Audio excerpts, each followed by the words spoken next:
quests. Let's start this.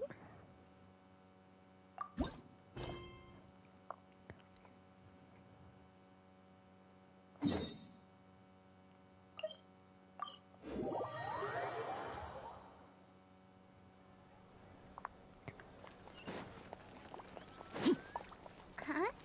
Do you also see Navia and Clorinde over there? That They I look do. like they might have run into some kind of trouble. Let's go check out what's going on. Or maybe they're just chilling.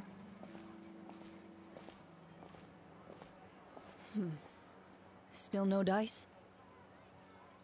Oh. Not Tragic. at all. And I've asked pretty much everyone in the court of Fontaine already. Lynette's ears drooped as soon as she heard that we'd have to be out and about for days on end. And Fremine, he hid himself under his helmet as soon as he realized there'd be people around that he didn't know. What about Chiori and Charlotte? I feel like both of them would be more than up to it. I've asked them already, but they're both pretty busy right now. I just gave the members of the Spina a few days off, too, so I don't want to bother them either. This is getting pretty difficult. Oh. They're struggling.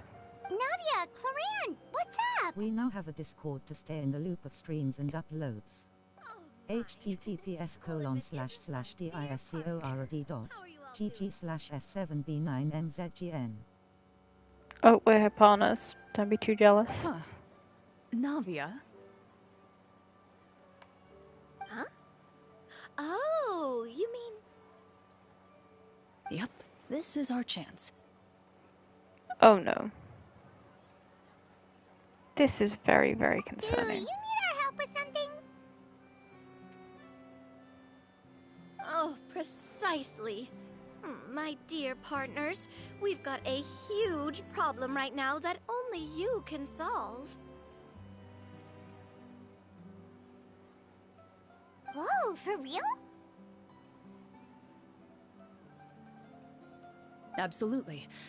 We've already exhausted all our other options. What's the Traveler, problem? Paimon,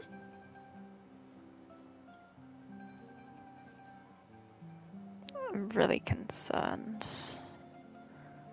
Please don't would bully you us into join doing us anything. and play Marechaussee Hunter Judgment Day? I mean, okay. Marechaussee, what now? Is this a game? It's a new game script by the Tabletop Troupe, a local roleplay adventure club. Ever heard of the Tabletop Troupe? They put out games that allow you to participate in a story and roleplay characters with your friends.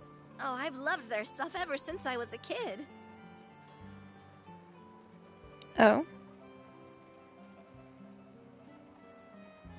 That sounds super interesting. Clorinde and I are both veteran members of the club. Recently, someone came up with a new script and was looking for people to help playtest it for them. Oh. And when they asked, of course I couldn't refuse. I mean, come on! A brand new script? Nobody has ever played it before.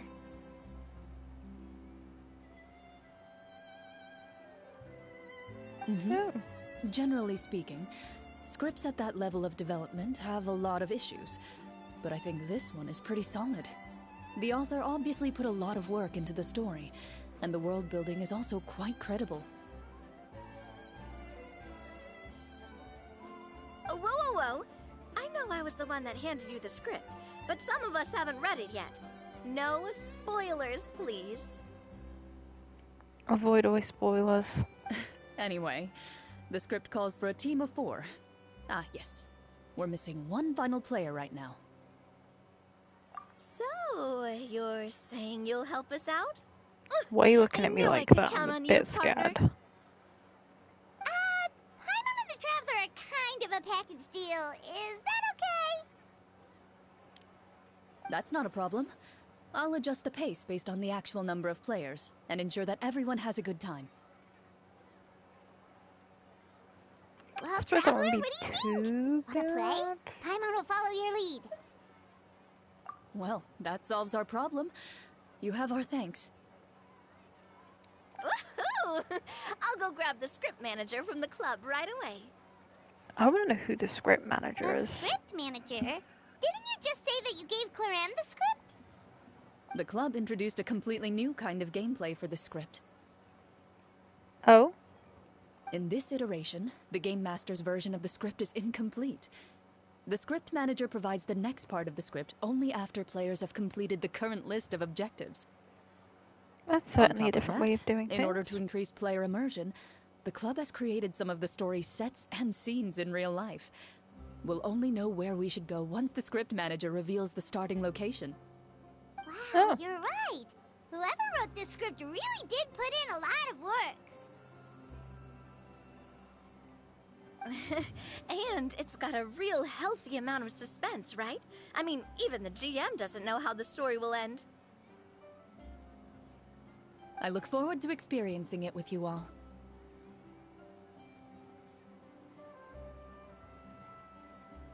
Why don't you go meet up with the others first? They should all be waiting at Chioria Boutique. I'll come over with the script manager as soon as I find them. Sounds good. Remember to always watch where you're going, and don't rush. Don't trip over anything either.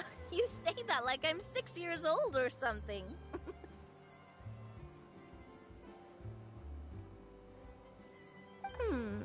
Let me think. What kind of character should I play this time?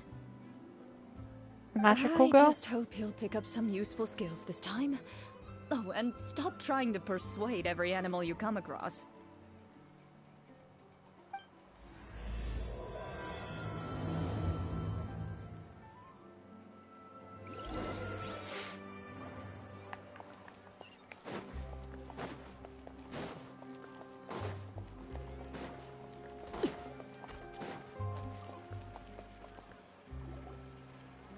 Oh, sorry to keep you waiting. Ah, you're back! Huh? And you've got the Traveler and Paimon with you, too! What a pleasant surprise. I assume you'll be joining us for the game then? Yeah, why not? Linny, Farina! Paimon didn't know you were playing too. Are you also members of the tabletop troupe? I'm more of a casual member, if anything. I haven't taken part in many formal club activities. Lynette, Fremine, and I play something similar at the Hotel Bouffe Tété sometimes, but I'm usually the GM. The Game Master. Still, I'm sure it'll be fun being a player for the first time. I'm looking forward to it. Well, I'm not a member of the club at all. Clorinde simply woke me up first thing this morning, said there was a good script worth experiencing, and asked if I wanted in. So a bit If misleading. you're interested, I can give you a referral. That should give you a 40% discount on membership fees. I think I'll wait to see how this experience plays out first, especially when it comes to the quality of the script. If it's sufficiently fun, then I'll join. Do you guess that's the participate in best a lot way of to do it. tabletop troupe activities, Clorinde? You could say that. She's actually one of the few senior game masters of the troupe.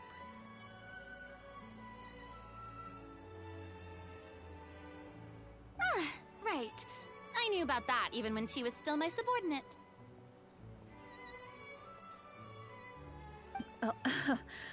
It's nothing. Really, just a small hobby of mine. Wow. Paimon's so used to seeing you be all upstanding and intimidating as the champion duelist. It's kind of hard to imagine you role-playing with a bunch of friends.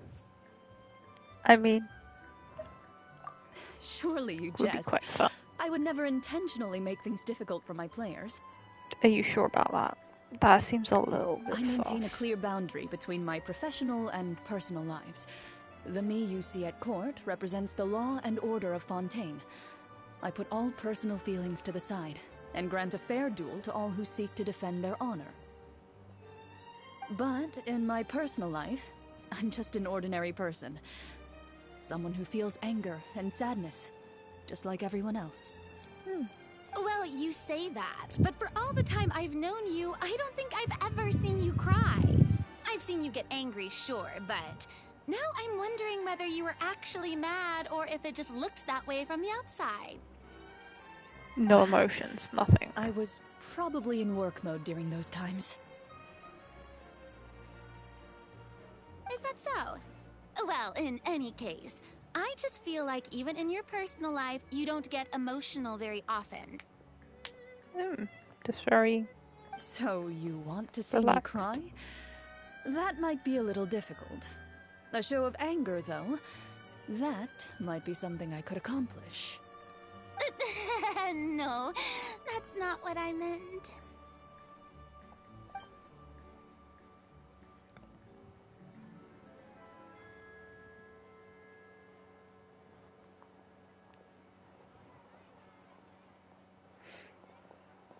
I'm back! Here, allow me to introduce you to the script manager, Mr. Florian. Pleasure to meet you all. Hello? Wait, are you a champion duelist too, Mr. Florian? Might be. Oh, no. This is just the costume provided by the club. I occasionally play a few of the roles in my scripts. You play a little dress up there? That sounds like a lot of work. It's nothing. It's the least we can do to give the players a more immersive experience. Anyway, allow me to give you a brief introduction of the script.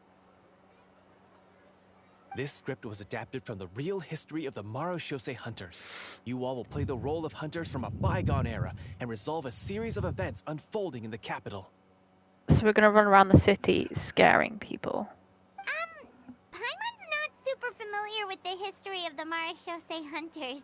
Is that a problem? Oh, no problem at all. I can give you a brief rundown. So, basically, Marushose Hunters were people who dedicated themselves to hunting monsters and protecting the city by using a special swordsmanship technique passed down over generations. Their story can be traced back to the ancient Remurian dynasty, as well as the first hunter, Cassiodor. Oh.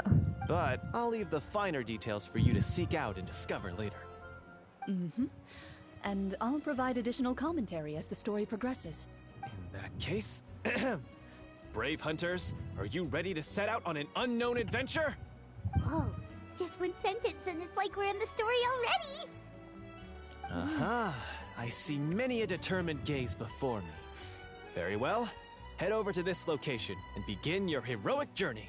So, as we follow the story, it leads us to specific scenes? Ooh, sounds pretty innovative. What does the message in the envelope say? It's the exact location of the scene, as well as the formal permission to use the venue. Huh, seems like they have everything prepared. Please check all your belongings, everyone, and make sure you haven't forgotten anything. Once you're ready, please follow me to the designated location. I'm confused. Are they just like playing like a D&D game? Like at a table? Or are they just running around the city? Hunter Squad, move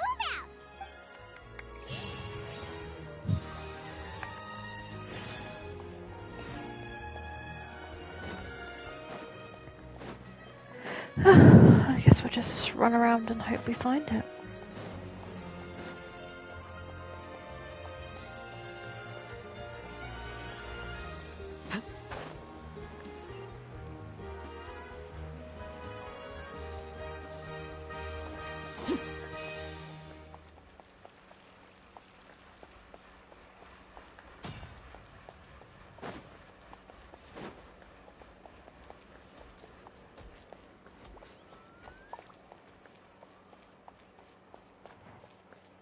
Just keep running around in the hopes that I find something sometime.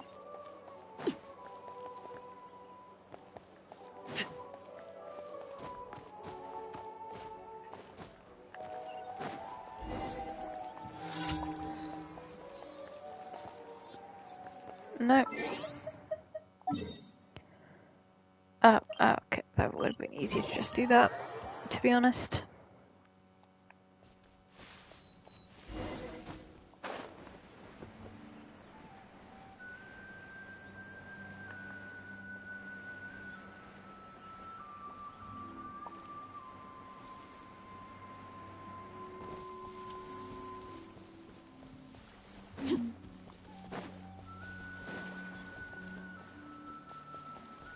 Okay, well I've marked that to do another time anyway. That's good.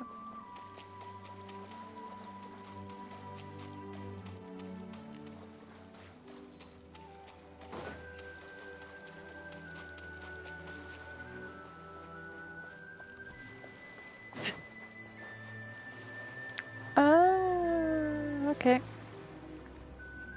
Whoa. They really have thought of everything. Even the Fatometer is here and ready to go for us. The Fatometer. What's that? Witchcraft.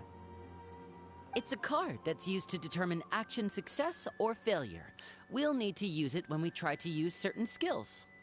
And what about all the dessert and tea? Is that for us as well? That's what the message said. That's not bad then.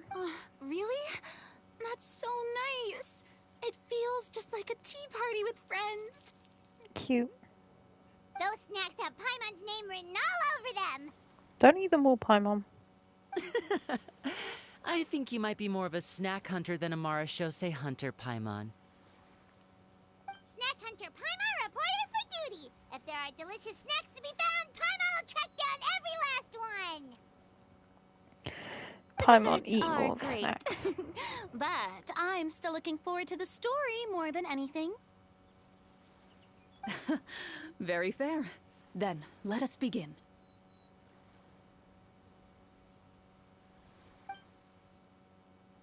First, please pick up the blank character cards in front of you, and write down your name and profession. You can find an abbreviated version of the rules printed on the back of your character card. If you have any questions, feel free to ask me. Can we be a In magic this girl? story, everyone is a Marashose hunter. To reflect this, the club has prepared a small badge for everyone. Nice. Ooh, nice. As hunters, you have proficiency in swordsmanship and fighting by default, so there's no need to allocate any additional skill points to those areas. There's a crab that's like dancing through her. Swordsmanship? So there's a fighting part to all of this? Paimon's not sure she can do all that on her own. Maybe Paimon can just stick with you? Why don't you share a character card then? The Traveler will be the Marashose hunter, and you can be her little floating assistant. Huh. Kinda like in real life.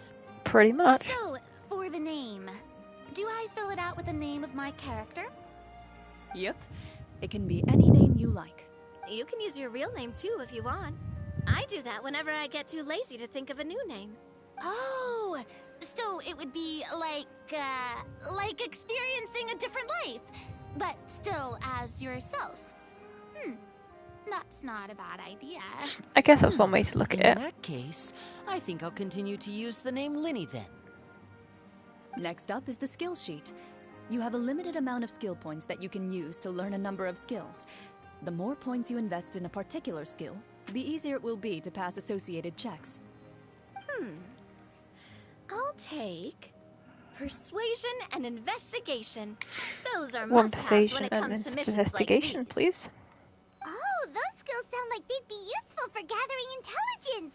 Good idea, Navia. Just as expected of a veteran player. So, should we also take those skills then? I mean, you pick kind of whatever ones you want, really. Not necessarily. Since we're working together as a team, we could leave the negotiations to Navia and use our skill points to pick up other useful skills. For example, I think I'll take stealth and sleight of hand.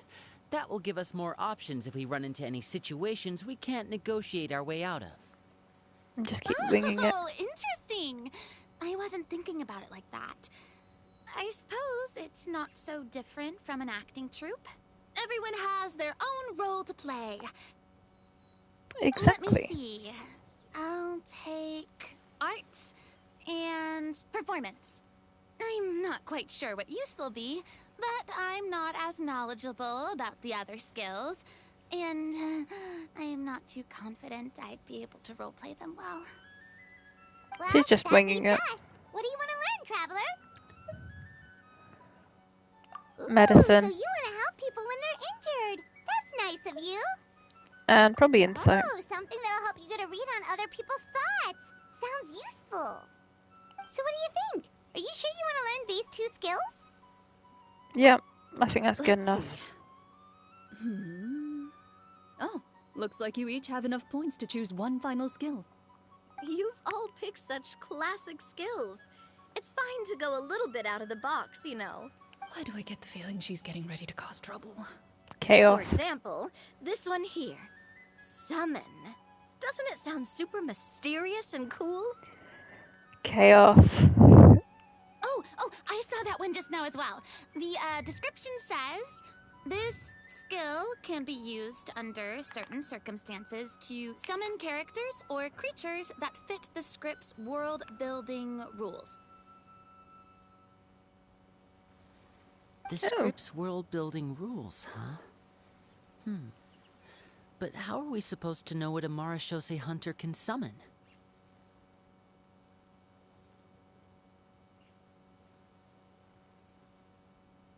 Oh, that's not for us to worry about, my friend. Just learn the skills that interest you, and the GM will take care of the rest. Interesting. Alright,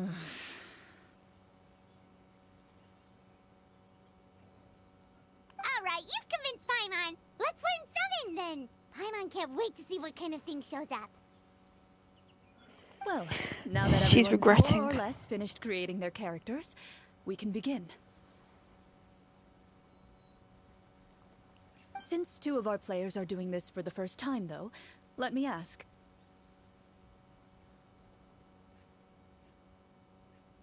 Would you like to play on easy mode or authentic mode?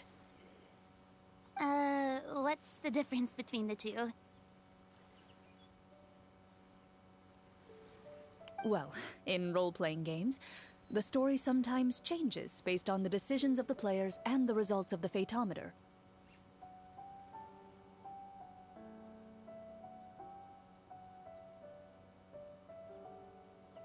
For example, if you fail a check, that means you cannot use the target skill in that scenario. A critical failure may even result in further negative consequences. Oh.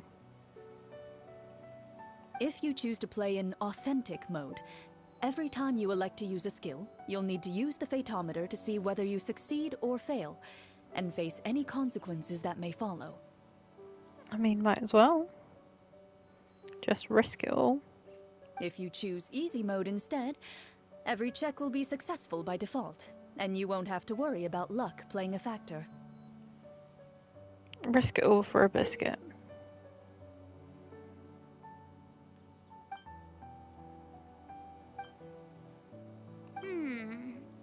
Given that I'd like to focus on the story, I suppose I should pick easy mode. I'd feel bad if I brought the team down by failing my checks. Huh? Oh, come on. Don't worry about that. RNG is the lifeblood of role-playing games. I'm going with authentic mode for sure. Never knowing what you might have to overcome. Ugh, doesn't that sound exciting? Yeah, that's one way to look at it. I'd rather be mentally prepared for what might happen.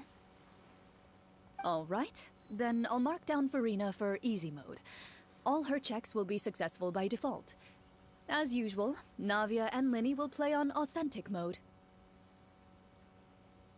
What about you, dear partner? How would you like to play? I mean, Are you might as sure? well. Trust me, you'll see the beauty of RNG.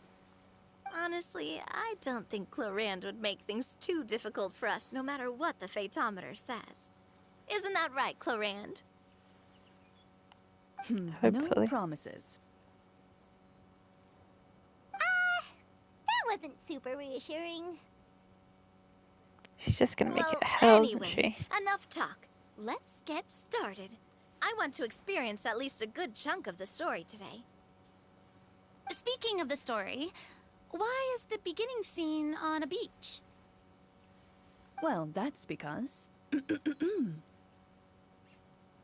A long time ago, back when human civilization was still in its infancy, powerful demons and evil sorcerers ruled over the land. They created a host of monsters That's and a cool sent them to outfit. slaughter all humans in existence. Soon, a group of human rebels banded together. With their swords raised, they swore to brave the darkness, and in doing so, subdue each and every monster that sought their destruction. They became known as the Marachose Hunters. Hmm.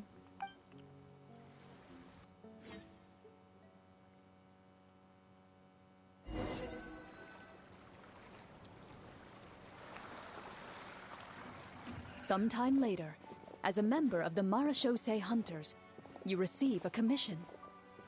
Following the address provided on the message, you take a boat and arrive at this strange city. What is As this you strange inhale, city? you can taste the slightly salty air of the docks as you begin to survey your surroundings. There aren't many people in the vicinity, but you do take note of a few others who, like you, seem to be sizing up this place. Your eyes meet, What we got here? and you realize these people are fellow Marachose hunters, likely led to this location after receiving the same commission as you. You're all Marachose hunters too, right? Allow me to introduce myself. The name's Navia, monster hunter by trade and helpful neighborhood businesswoman on the side. Oh, that is such a cool outfit for her. I love that. What say you to traveling together? We can help each other out on the road. Okay, count me in. That's really cute. They gotta release skins of this. My name is Linny. I've been wandering since I was little and picked up a few less than legal tricks along the way. I was adopted by a Marachose hunter and later chose to follow in his footsteps.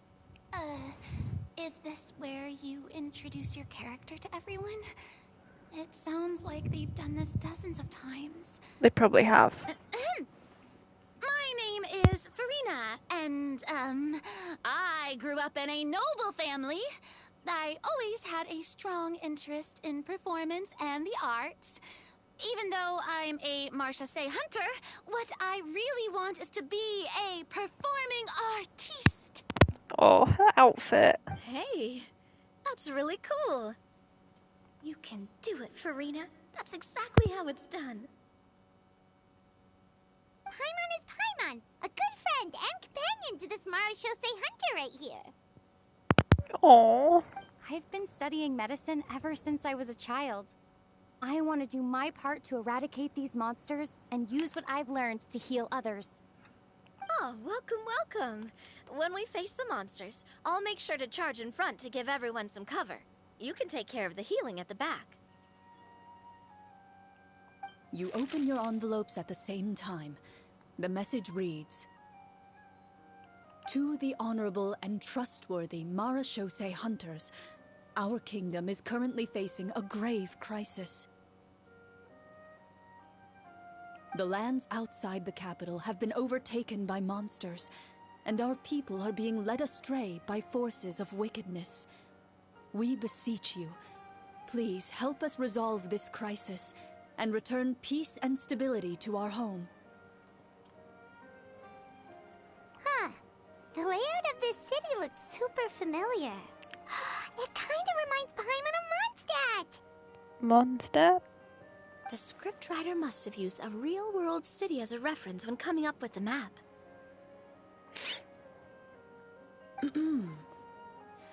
As experienced hunters, the layout of the city reminds you of places once traveled. You recall the sight of tree-lined streets and the gentle tranquility of days gone by. Yet, as you regard the city in front of you, it appears to be little more than an empty shell. Oh, Its it's been hollow abandoned. gates are open to you, beckoning you to come forth and bring salvation back to the town. I carefully read every line of the letter and turn my attention to the signatures at the bottom. Who issued this commission to us? You see Sus. a long string of unfamiliar names. It would seem that many of the residents of the city issued this commission together. They sensed that things were not right within the kingdom and sent a distress signal to the outside world. Hmm. In that case, why don't we take a walk around the city and see if we can learn anything from the local residents? And if there's anything new? Oh, good idea. We might be able to get some leads on the monsters and bad guys we're after.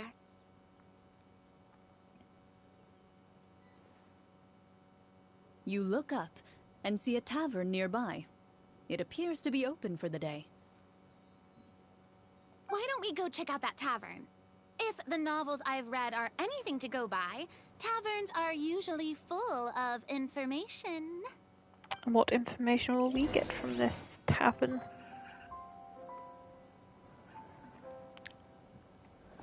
So weird. As you approach the tavern, you find a plainly dressed woman standing nearby. She appears to be rather troubled about something. Hello, hello?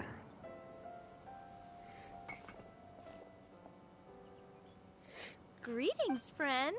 Lovely weather we're having today, don't you think? Oh, hello. I suppose you're right. The weather today is quite lovely.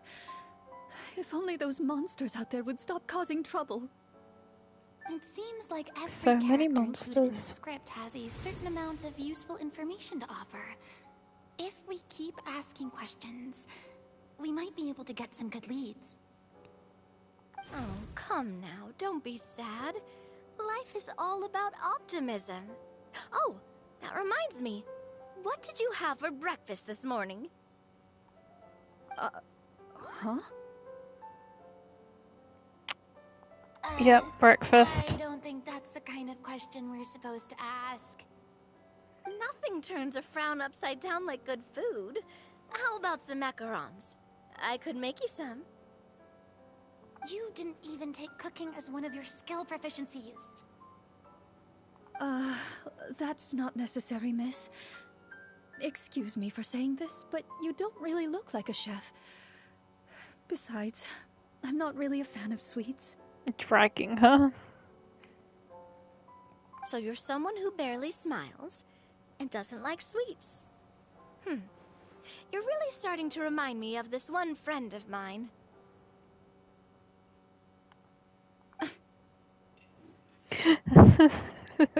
Fight. Hey, did she just... me? Clorinde must have broke character for a second.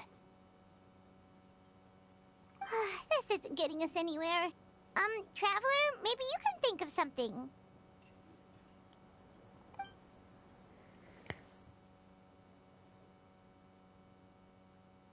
The results of insight checks aren't disclosed to the players, so I'll be the one consulting the fatometer.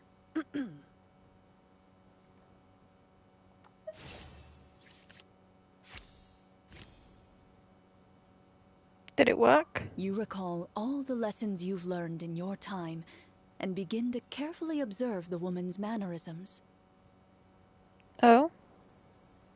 You notice that when she's quiet, she has an empty look in her eyes, as if her thoughts have drifted to a place far, far away. And when she speaks, she often subconsciously reaches out to touch the ring on her left hand. So you noticed. That's a little embarrassing. A horde of monsters suddenly appeared near the capital recently, so all the guards were dispatched to fight them. Do you remember when those monsters appeared? And what have those monsters done?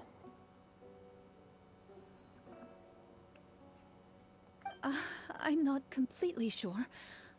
All I know is that my husband was dispatched to fight them 3 days ago. Do you know And he never where came he was back? sent? It all happened so fast. When we said our goodbyes, he couldn't even tell me where they were sending him. Oh. You have our thanks, friend. We'll find and defeat those monsters as soon as possible. We sincerely hope your husband will be able to return to your side soon. Thank I you. hope so. Otherwise it'd be a bit awkward, won't Don't it? worry. We'll find him. Just try to remain optimistic and wait for good news. We don't always get to choose what happens to us. But we do get to choose the little things, like what we eat and how we respond to the things life throws our way.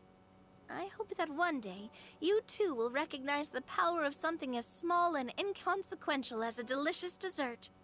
I'll do my best. Macaroons.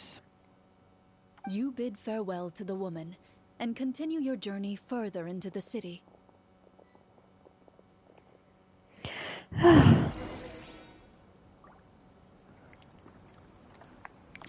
Onwards we go.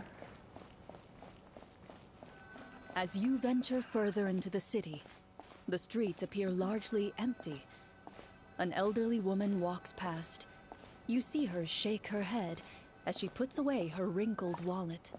You there. A nearby merchant folds his arms and gives you a disdainful look. You get the impression that he's someone who has long gotten used to the sight before him. You right there, mate?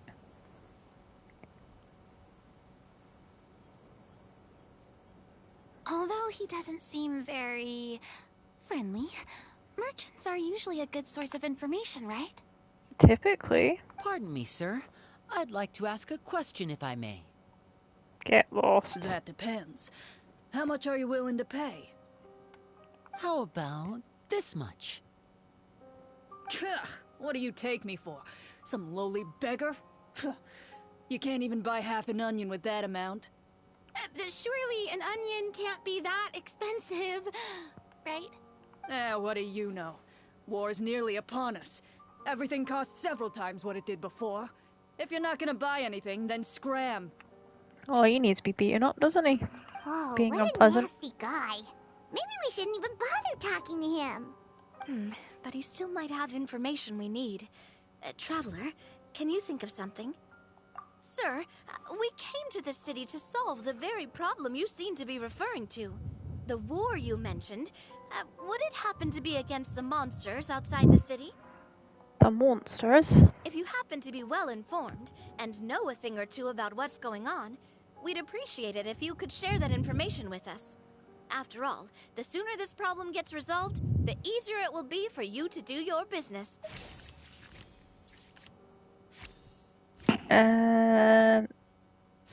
Seems like we did it. Well, things are basically as you said, young lady. Those monsters are camped outside the city, and they've been destroying all our trade routes. We have limited reserves within the city, so if this continues, we're all gonna be in big trouble. Well, you did have the gates open, Wait. so you know. You're saying no one has put a plan in place to distribute supplies or maintain order? We could all starve, and those nobles in the palace wouldn't even break a sweat. Who knows? Maybe they've been in cahoots with the monsters all along. That is concerning. Conspiracies. All right. That's all the information you need, right? Off with you now. I've still got business to do. Good luck with You your know, business. If you smiled a little more, you'd definitely get more business. And I bet that would make your life just a little bit sweeter. I'm not saying it's guaranteed to work. It's just a tip. She's just winding up her friend. Should we try to go somewhere with more people? Oh, how about the city square? Follow me.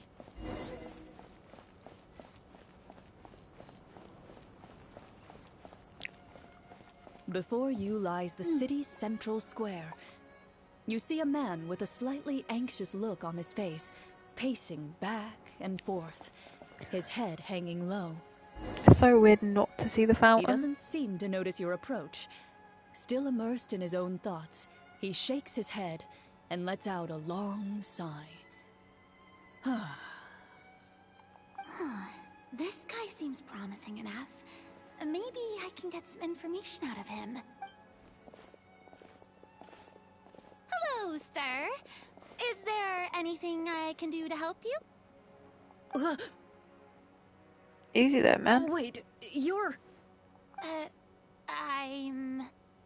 Oh, dear goodness! You're Amara Shosei Hunter! Hello. You recognize us? Ah, are you... one of the people who wrote the commission letter? Yes, yes! Oh, I didn't expect you to actually come. Oh, what great news! The city is saved! Woohoo! What happened here? Alas, we once lived comfortable, carefree lives. This city used to be free of monsters. The first Marashose hunter, Casiodor, the Golden Hunter, he was the one who drove them back. Oh. However, monsters have once again surrounded the city. Perhaps the seal that kept them at bay has lost its power. Or perhaps an evil sorcerer has been meddling in our affairs. All I know for sure is that their return has stripped the city of any chance at peace. Are there not enough soldiers to drive them out? Oh. It's not a question of numbers. The guards simply have no idea how to deal with them. That's unfortunate. Most people my age have never even seen one of the monsters, much less been trained to fight against them. What's worse, many of us don't even know the history of the Marashose hunters anymore. When I was a child, though, my grandfather would tell me stories about how the Marashose hunters drove back the monsters. And stopped them. On the off chance that something might come of it, I decided to reach out to you. And hope that we could save you. To be perfectly honest, I was starting to think all those stories were just tall tales. But now that I've seen you in person, I finally know that it was true. Yep, but we're real and we you can rest exist. easy, friend. The righteous and formidable Marashose hunters are on the case. We are here to help. The man is touched by your determination and resolve. His eyes begin to well with tears of relief. Still, if we are going to hunt the monsters, we need to know where to find them. Can you give us any leads? All I know is that the area outside the city is dangerous. I'm afraid I can't point you toward a specific location. Oh, although, if you leave the capital through the main gate and follow the road, you should run into a group of guards. They might know more about where to find the monsters. I see. We'll go look for them then. All right, be careful. Oh, and one last thing. The monsters outside the city are just part of the problem.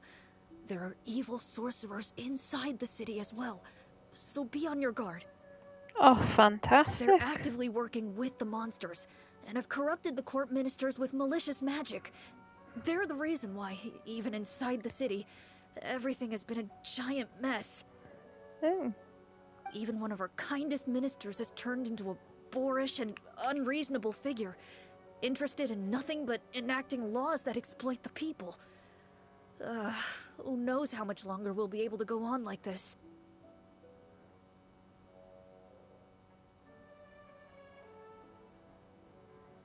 Talk about being stuck between a rock and a hard place.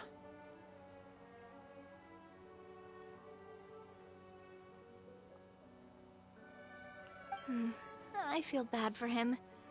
Maybe we should try to cheer him up?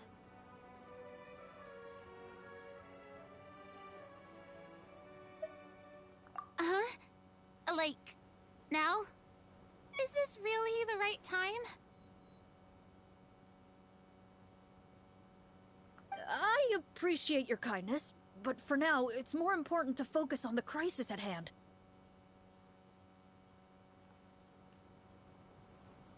Brave hunters, I leave the future of this kingdom to you.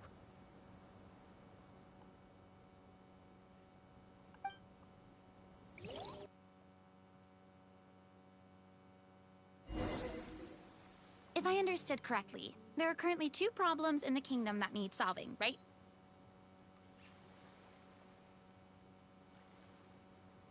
Exactly. We need to defeat the monsters outside the city and take down the evil sorcerer stirring up trouble from within. Destroy them. Which problem should we tackle first? Well, this seems like a good moment for a break. Take some time and discuss what you want to do. Let me know when you've made your Those decision. teacups look massive in proportion. I really didn't expect the people in the city to keep us at arm's length like that. I totally thought the hunters would be treated like heroes. Well, Clorinde Probably said thought the we script took abandoned cues them. from the real history of Fontaine, right? Maybe the real-life Marushosei hunters were also treated like that. I wouldn't say it's a perfect representation of history, but there are definitely some similarities. Would you like to hear more about it? Yes, please. Sure. As long as it doesn't spoil anything in the script.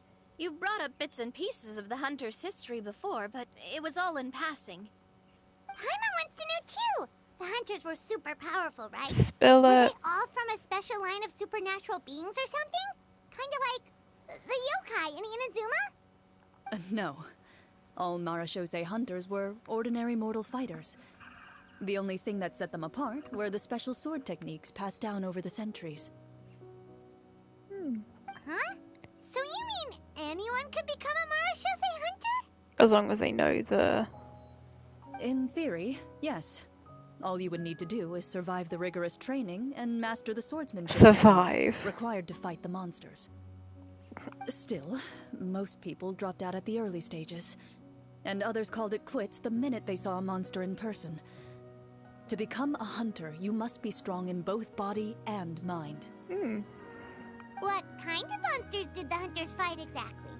Oh, and the evil sorcerer the script mentions. Did they exist in real life too? The land of Fontaine once played host to an ancient dynasty known as Rapperia. After that dynasty fell, monsters began to appear, intent on obstructing humans from establishing a new social order. One of the ancient sorcerers of Rapperia used his power to assemble a formidable army of golems. He sought to use that force to establish himself as king. Now, wait a second.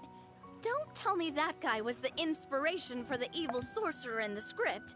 We still haven't found any in-game information on him yet. So, why don't you talk about No someone else? spoilers, she screams. Well, I wasn't planning on going into anything you might be able to find out in the game. But if you want me to talk about something else, then... How about Casiodor, the Golden Hunter? Or Egeria, the ex-Hydro Archon? Wait, but those people are all from a super long time ago. When did you learn all this, Clorinde? Because she is one of those From my hunters. master. Huh. By master, you mean Miss Petronia? Someone you know? Absolutely. Miss Petronia and my father were good friends. Back in the day, she would often bring Clorinde over to play, but then... Let's not get off topic. Oh? Spill? Anyway, back to what I was saying. What happened? Responding to Egeria's call, a number of warriors followed Casiodor into battle against the monsters. This group of warriors, under Casiodor's leadership, became known as the Marashosei Hunters. Yet, as Fontaine entered an era of peace, their work gradually became obsolete. The Marashosei Phantom, originally an association made up of hunters, eventually came to be predominantly comprised of Melusines. Ah, I see. That explains why most of the people in the script have forgotten the hunters or think of them as nothing more than a legend. Is that really a bad thing, though? It can get tough always being the one shouldering everyone's expectations. Depends on who you ask, I suppose. If the name of the organization no longer commands respect, investigative work is bound to suffer. Speaking of investigations, which problem should we tackle first? Monsters or evil sorcerer? I vote monsters. That's the main duty of the hunters, right? We can come back to the sorcerer later. I love how that crab was Well stuck. said, Miss Farina. Plus, if the sorcerers really are the masterminds behind this whole thing, defeating the monsters could give us some clues on their intentions as well. What about you, partner? What do you think? I feel like the sorcerers, because he might be buffing. You're not wrong. But those characters are usually the ones pulling the strings behind the scenes. More often than not, they're very formidable opponents. Going after them now might be jumping the gun a little bit. Yeah, jump the gun. We don't want a total party kill on the first day, right? With Clorinde as the GM, I wouldn't rule out the possibility. Then it's settled. Let's go hunt some monsters. All right. After some discussion, you decide to turn around and head out of the city. Time to beat up some monsters, I guess.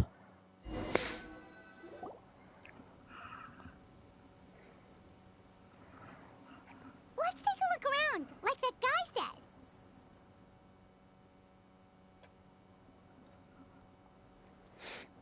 You there! Outsiders, halt!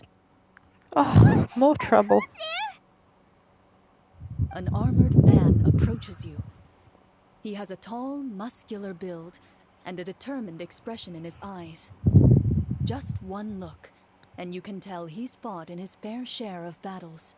Although he's trying his best to conceal his current state, his uneven gait and the sweat dripping down his forehead make it obvious that he's been wounded. And I'm the captain of the guard. I saw you sneaking around the city earlier, so I'll only ask this once. State your purpose, or it's off to the dungeons for the lot of you. Off of your head. Wow, it's been a while since someone's been this suspicious of us. I said talk, not whisper between yourselves. Have you ever heard of the Marchese Hunters? Marachose hunters? Ha! That fairy tale, you mean? What, you expect me to believe you're one of them?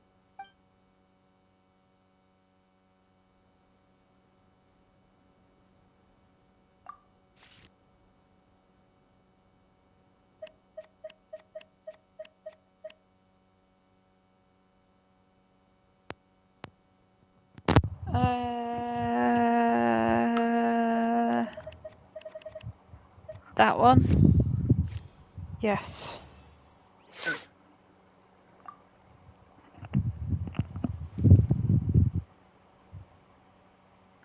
Using your knowledge of medicine, you're able to deduce that the injury on his calf was a monster's doing, and the wound has already begun to fester.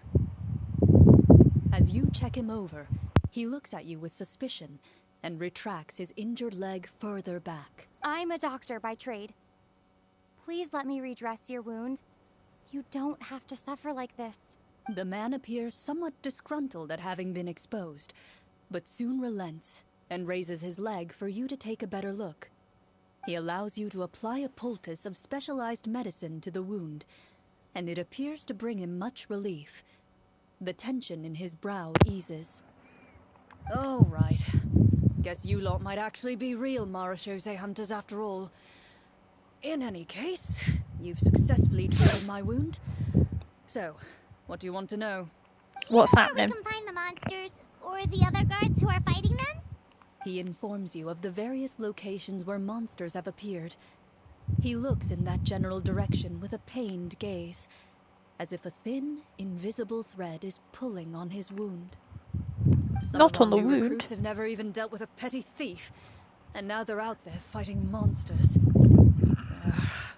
If it weren't for this cursed leg. Well, I mean, you were injured, but you know. Please, sir, don't get too worked up. You need to focus on your recovery. Just leave the monsters to us. We're Marachose hunters after all. Hearing you say that, a glimmer of hope flashes in his eyes. But it disappears almost as quickly as it came. Giving him false hope, are Those we? monsters aren't easy to deal with. But if you insist on going, I won't stop you either. I just hope all the guards will be able to come back to their families alive. I wish you the best of luck. Let's do some rescue work, shall we?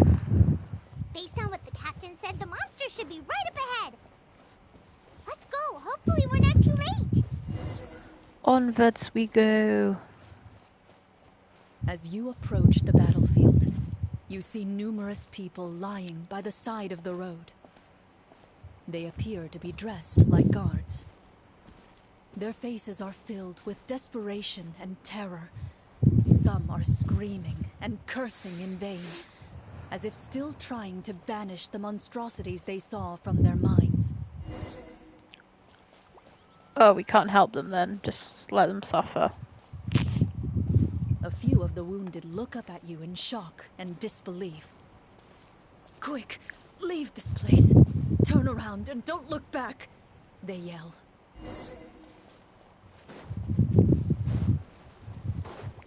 running, I guess.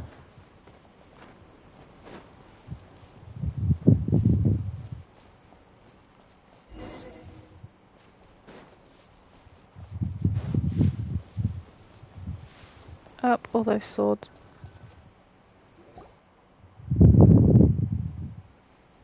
I wonder if they're dull swords. This is the place he mentioned, right? You see broken iron swords scattered all around you, and downed trees riddled with terrifying claw marks. All the signs point to one thing. A truly devastating battle just took place here. Come out, Be on come your out, guard, everyone. monsters! The monsters might still be around. Before you can finish your sentence, you hear rustling sounds from the surrounding bushes. The monsters have emerged. They close in on you without fear. You get the impression that, in their bloodthirsty eyes, you're just another meal for them to devour. A little help here! This thing wants to eat Paimon! Your battle round begins now.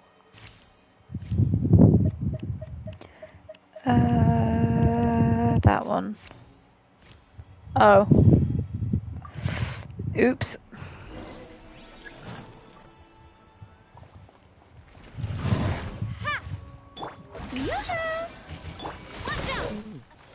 Hello. From Messina with love. Crumble apart! How are you today, my Scottish friend? I am good, thank you. And yourself? Step right up. Let's get this show on the road. The monsters let out a terrifying roar of anger and resentment before dissipating into thin air. Ugh, thank goodness it's over. We're lucky the Marashose Hunter class came with all those preset skill points. Otherwise, we would have been in some real trouble. I never knew the Fatometer even determines the amount of damage you inflict. If you get unlucky, isn't it just game over right then and there? Pretty I much. was busy looking for the cockroach to whack it with my bathroom flip-flop. These games, their Oh, appeal. that's rough. Oh, Just as you begin to celebrate your victory, hopefully you a managed to suspicious lump on the ground splat it. catches your attention. A suspicious lump. Wait, could it be the thing that appears after every battle? I walk up to it, crouch down, and begin to carefully examine it. I've still got my right glove on, so No, it ran should to the be guest fine for me room. to touch it, right? Oh, that's horrible. As you investigate the mound, you discover that the exposed portion appears to be made of wood. It was previously obscured by the large form of the monsters. With the monsters gone, the small protrusion now awaits your discovery. A guest will have a cockroach in her hair soon. Oh, no, that would be horrible. But no, chop all my hair off if that happened. Call it cockroach highlight. Oh, With that'd be everyone's rough. help, you successfully excavate the wooden chest from the ground. Even without opening it, you can tell from the mora and jewels scattered around the chest that it must contain quite the fortune. Makes sense. We worked hard for this. Let's open it and we can share what's inside. I can understand your excitement, Paimon, but think about it. Doesn't it seem like there are people out there who need this treasure more than us? The villagers? Yeah. Think about all the I people once got a big cockroach climbing on my neck. Oh, that's horrific. Wouldn't it be better if we gave the treasure to them? Wait, is that how it works? Paimon thought since we were the ones to dig it up, we could just take it for ourselves. Well, let's put it this way. Any decision you make during a role-playing game can impact the future course of the story. But would the people really believe us? It's hard enough for us to prove we're Marshose hunters. What if they think we procured the treasure illegally? They might get even more suspicious of us. That's definitely something we should consider. Maybe we can come up with an I got burned. BRB. Oh, be careful. Running under cold water. Well, if donating it could kind use it to buy some gear and fill up on good food. Then we'll be ready to fight even more bad guys. Looks like you're facing a difficult choice once again. Well, it's getting late. Why don't we call it a day for now? Wow, where did the time go? I'm not sure if it's because I'm having so much fun with you all or because the story is particularly enticing, but I feel like I could almost keep going. Here, here. Ooh, how about we play through the night? I'm not sure I'll have enough energy for that. We can camp here and continue. Yeah, that won't work for me either. Lynette will give me an earful if I get home too late. I understand Oh. the idea, but we have to change venues for the next part of the story anyway. Huh? Another location? Mm-hmm. There's a special note for the GM at the end of this section that says to proceed to an indoor set for the next part of the script. Whoa, Oh. we really pulled out all the stops for this new script.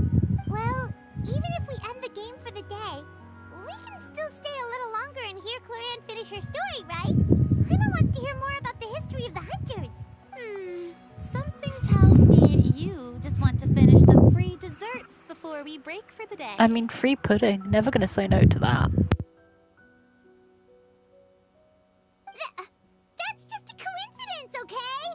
Besides, to Paimon, not finishing free food feels even worse than having to buy her own. And anyway, Paimon really does want to hear more about Clorinde's master. Well,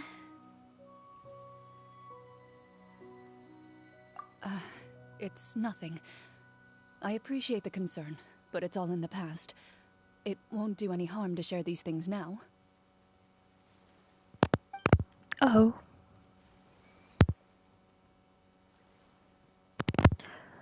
Tell us more.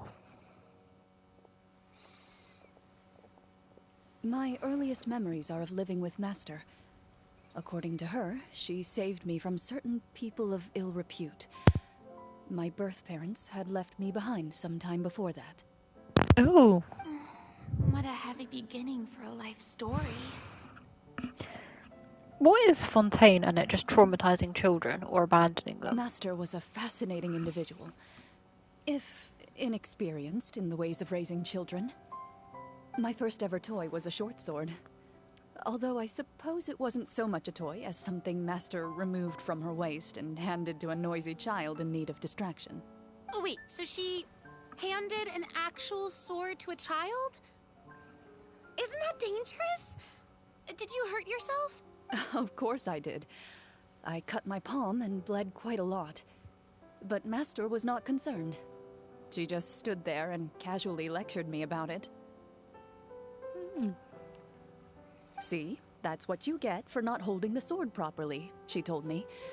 She then crouched down next to me and said, "Give me your hand. I'll teach you to bandage this wound. After that, it's time to learn how to truly hold a blade." Excuse me for asking this, Clorinde, but how old were you exactly when all this happened? She was probably like 4. Probably around, 3, give or take. 3? Isn't that when most kids are still struggling to hold a fork? As I said, Master was rather inexperienced in the ways of raising children. She believed trial and error was the best way to teach a child what they're capable of. I'm not so sure this is a question of experience. I didn't see anything wrong with her ways at the time. And anyway, children don't get to choose how they're raised. Oh, she did bring me back a pet from Liyue once. It was a Geovishap hatchling. That really isn't a pet, but you know. A Geovishap hatchling? For a pet? That seems even more dangerous. What she said was this: make sure to get along, you two. If you really can't agree on something, just settle it with a fight. Whoever loses is the real pet. This is and ridiculous. How old were you when this happened? 5. So you fought one of these when you were 5. Well, did you win? No, I lost. So you're saying you actually became the Geovishap's pet? Yes, but only for a week. By the end of that week, I defeated it in combat, and we've shared a cordial relationship ever since. So you're still friends with it? That really doesn't sound like the kind of childhood someone should have. Later on, I gradually understood that Master most likely didn't know any other way to raise a child. She was a marechaussee hunter, but I never heard her bring up her own parents. So she just tried to raise her as best as she Thanks could. to her, I learned how to navigate the forest by the age of 6, and could hunt monsters in the wild by myself the year after that. Even though the training she subjected me to was strict, she always made sure to take me traveling when she had the time. We met many of her friends during those days. That was also how I met Mr. Callis and his family. Oh. I still remember the first time we met. You were too scared to join our picnic and hid behind Ms. Petronia the whole time. Oh. I still hadn't really met many children my age at that time, so I didn't know how to interact with others. After that, though, you started coming over a lot. You loved challenging people to shooting competitions, remember? I don't think many members of the Spina ever beat you in one of those. I had a lot of fun during those days. So they sort of grew up together then. I enjoyed them too.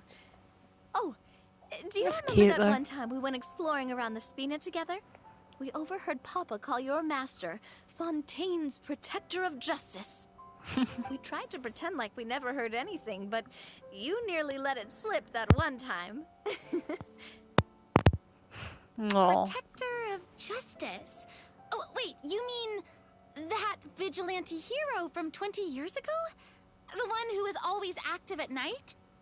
Yep, that would be her.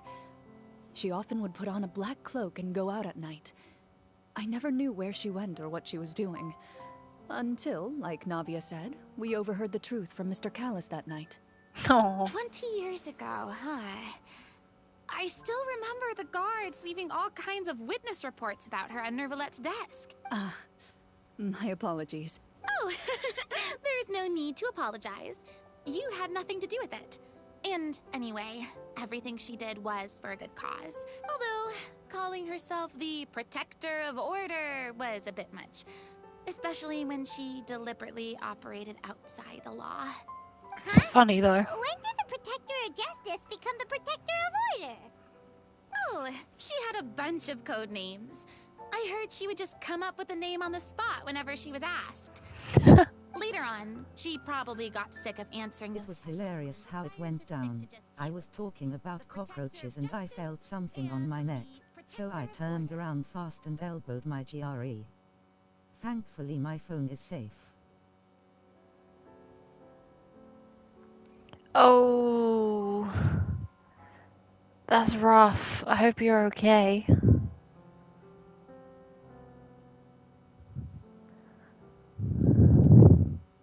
That sounds like her, all right.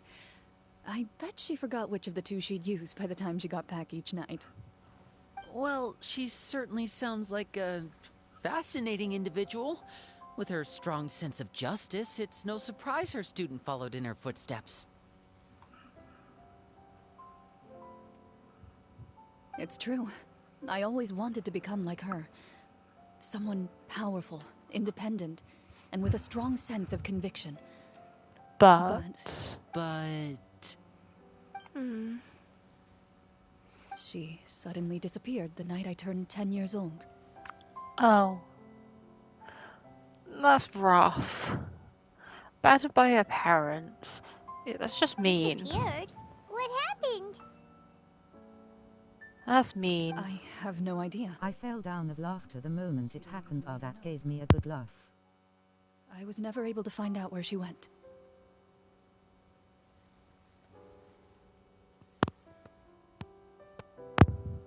I hope you're okay and you haven't burnt yourself too badly. I'm clumsy. I fell down in so many weird falls.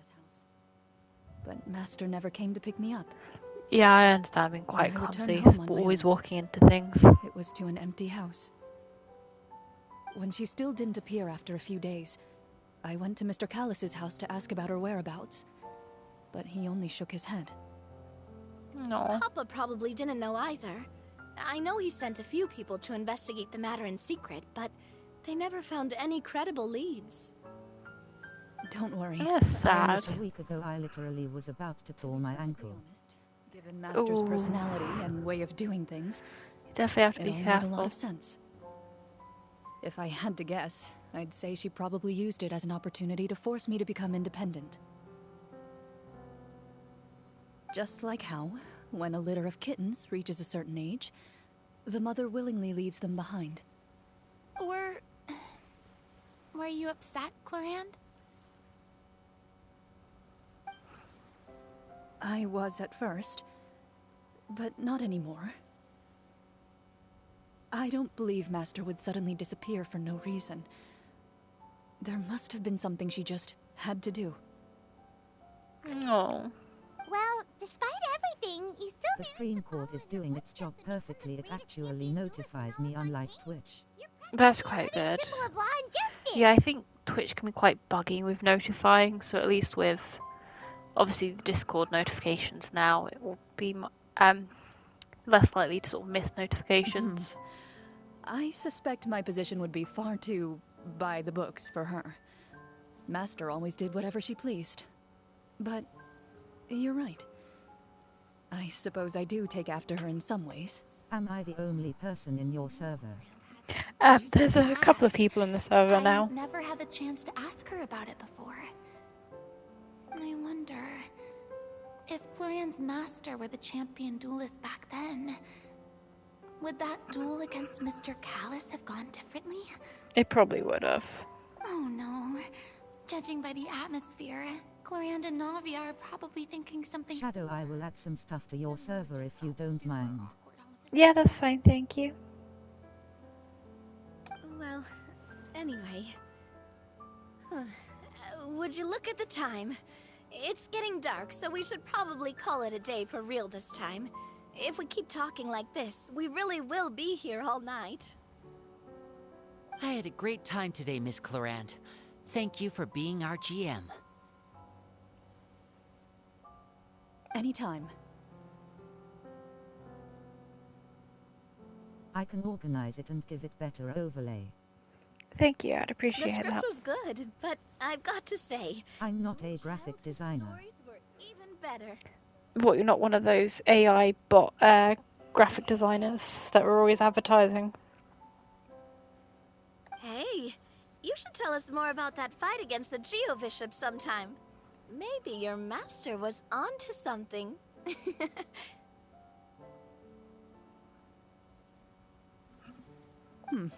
You could be right.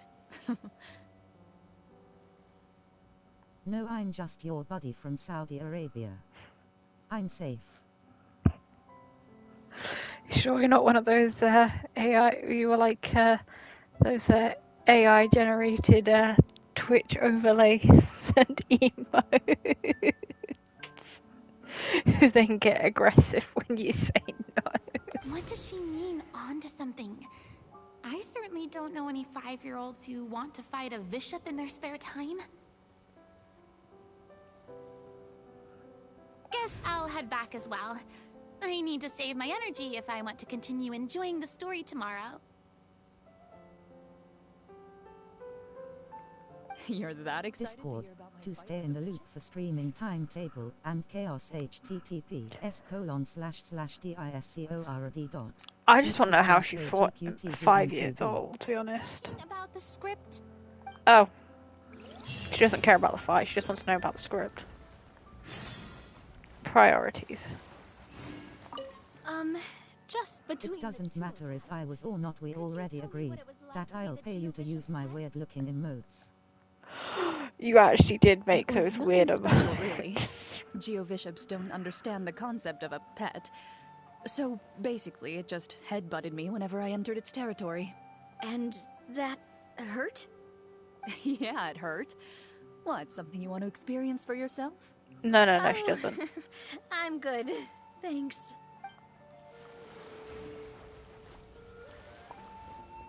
Oh, we could all just camp here, you know. Oh, the rest of them are gone. Hot friend, I made this.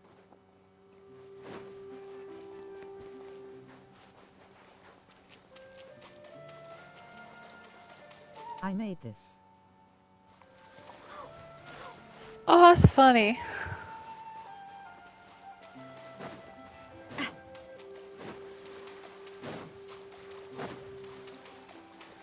So confusing. At a distance, you could see the.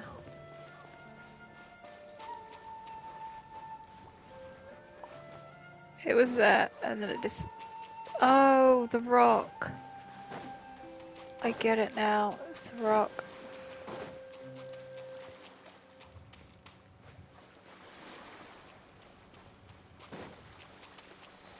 Joke's on you, this is a global Twitch emote. Oh, okay. Yeah, no, I hadn't seen it before. I'm stealing your eggs, swans.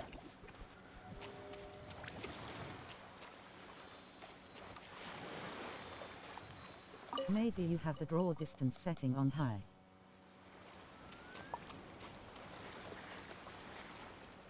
Yeah, I might have. Sort of,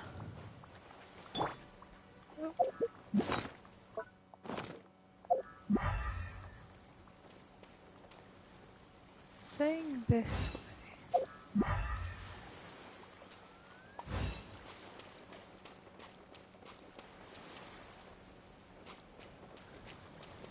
Around here? Do you even know what it does, lol?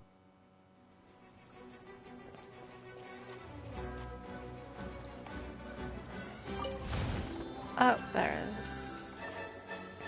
Just trying to find that.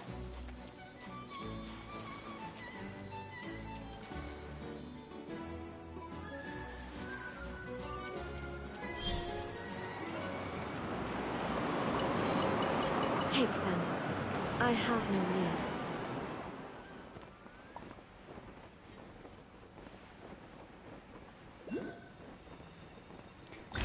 Oh, I see. Delete that.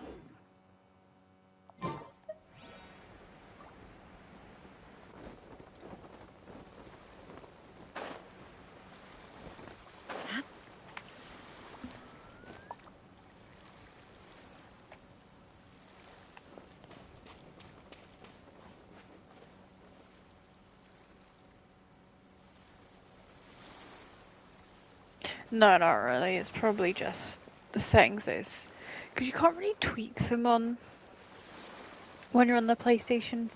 Any of the game graphics, it's just preset to a generic thing. So it's probably just one of the weird settings for it.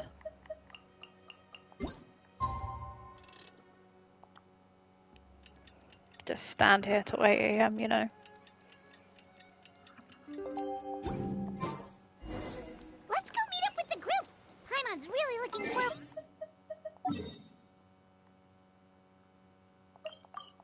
It's quite a bit of a trek for us.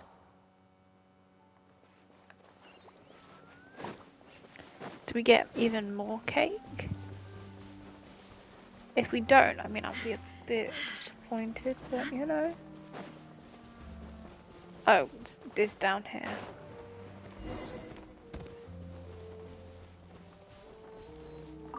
Oh, so we're split in the cave, you know.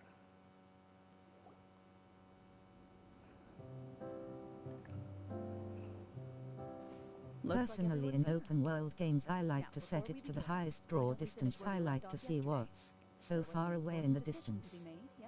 Yeah, that's understandable, because obviously you want to see what's off in the distance, but obviously on the console it's always just a preset generic thing that you can't really tweak. The most important part, though, Clorinde? Paimon's more concerned about our current surroundings. Heavy walls, cold railings, dim lights. This is obviously supposed to be a prison. I admire the work put into the set. Still, it's obvious the scriptwriter has never paid a visit to the fortress of Rapperia. So this set is going to be a part of the script? I would assume so. Unfortunately, that is something I can neither confirm nor deny. Anyone think Clorinde's smile is starting to look kinda scary? Possibly. Well, whatever happens, we'll just have to push on. But first, we should really figure out what to do with this treasure. If we're worried about arousing suspicion because of our identity, why don't we give ourselves a different name, just like Clorinde's master did? Yeah, it might be better to keep a low profile. As long as we're helping people, it doesn't matter who we are or what we're called. Exactly. Staring at me won't get you anywhere. Or did you want some more tea? Oh, Paimon's good. Thanks. Tea. Why aren't you saying anything, Navia? Wait, what's that next to you? Oh, this is the short sword Clorinde mentioned last night. I found it. Oh. I'm surprised you managed to track it down after all this time. Well, I made sure to take good care of it, considering the circumstances in which you gave it to me. Of course I had to keep it safe. Aww. Anyway, where were we? Oh, right. I was just thinking about all the potential ways for us to break out of prison. We could dig a tunnel, or try to bribe the guards. Why were we in prison? Wait, we haven't been thrown into prison yet, have we? Well, it's only a matter of time. It pays to be prepared. Just like how you should always have an umbrella on hand, even when it's sunny. Alright, Paimon's made up her mind. Let's just give the treasure away. Paimon may have wanted to keep it, but if it's going to land us in prison somehow, Paimon will be too upset to enjoy her snacks. So, you reached an agreement? All right then, we can continue with the story. Oh, and we'll collect all the scattered pieces of treasure on the ground as well. All right. You collect the treasure and make your way back to the capital with your bag of loot in hand.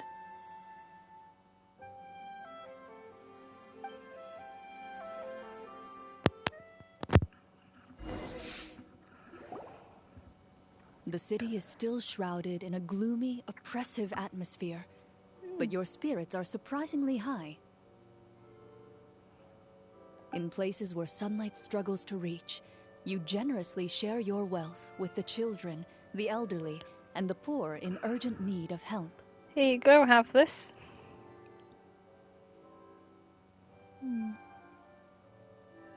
Thank you, kind soul. The elderly woman's look of gratitude follows you as you walk away, her eyes never leaving your back until you move entirely out of sight. However, there's still quite a bit of Mora remaining. It appears you haven't made much progress. Oh. She's probably trying to tell us to speed this up. We need to hurry up so we can address the sorcerer problem. Should we go find that man again at the square? He seemed like a pretty responsible guy. I'm sure he knows the people here far better than us. Oh, definitely. Oh, good idea! Just as you start to make way to the square, intent on finding the man again, there's a voice. Who is it?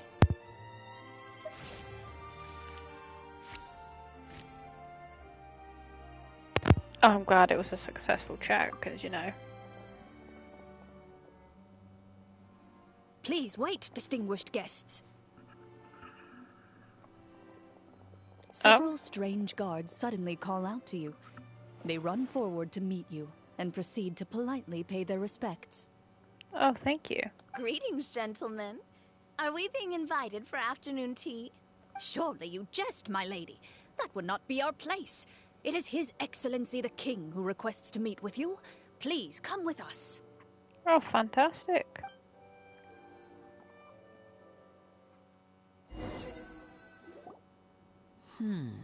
Do you think this could be a trap? Possibly. Well, we have to investigate the court at some point, right? Meeting the king himself would be a fantastic opportunity to do that. I say we go for it. If something happens, we'll just turn the whole place upside down. Are you sure that's the best way to do this? That sounds a little intense. After a quick discussion, you nod to the guards and agree to follow. They lead you all the way to the audience hall of the palace. Gilded tables line both sides of the hall. The space itself is adorned with all manner of expensive antiques, glass shelves, and silver candlesticks. The items appear quite ordinary in size and dimension, yet their presence somehow makes the emptiness of the hall feel even more surreal and ominous. Wow, it's so luxurious! Oh, this The food. elderly king, clad in a magnificent robe, sits upon the deep crimson throne before you. He wears above his head a majestic crown, with a gemstone the size of a bird's egg set right at the very front. As you observe it, you see a complex pattern of light reflect off its surface.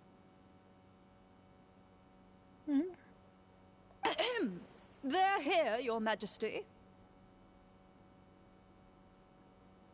A man dressed in dark clothes, likely a minister, shields his mouth with his hands and bends down to whisper a few words to the king. After a moment, he lowers his hands and stands back up. His gaze shifts to fixate on your group, but he does not move from his place at the king's side. Sus. The king does not appear entirely aware of his surroundings. The man by his side, though, we should keep a close eye on him. Yeah. The king remains still and says nothing. The minister is the one who speaks. Esteemed guests, allow me to thank you for coming to our faraway kingdom. Unfortunately, His Majesty the King finds himself quite exhausted from work. So please allow me, his Prime Minister, to welcome you in his stead. I've heard tell that your group, the Marechaussee Hunters, used your exceptional ability with the sword to repel the monsters near the capital. Such a great deed deserves to be rewarded.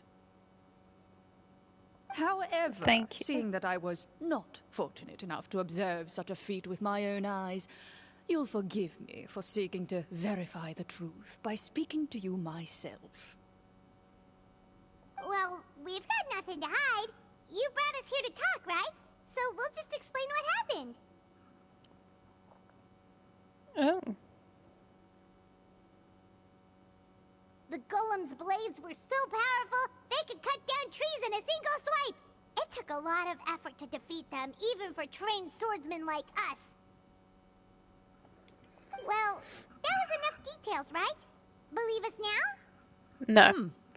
Your account does indeed match those of the survivors. Since you were the ones who defeated the monsters, that must mean you are also in possession of the treasure they stole? The treasure? We did take the treasure, but... How did he know about the treasure?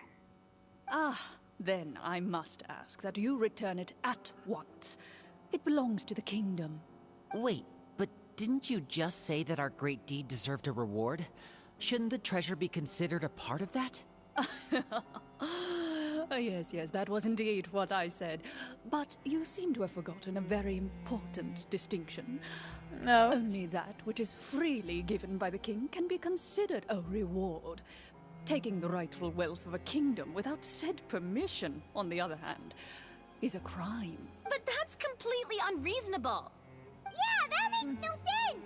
If it weren't for us, the treasure would still be buried underground somewhere! Paimon, stop Maybe speaking. so, yet the fact remains. You tried to dispose of the treasure without reporting it to the court and without receiving permission, yes? What, no answer? Surely you're not insinuating that you, a group of legendary Marechaussee hunters, sought to take the treasure for yourselves? Well, what about the king? Is he just gonna let this guy talk for him the whole time?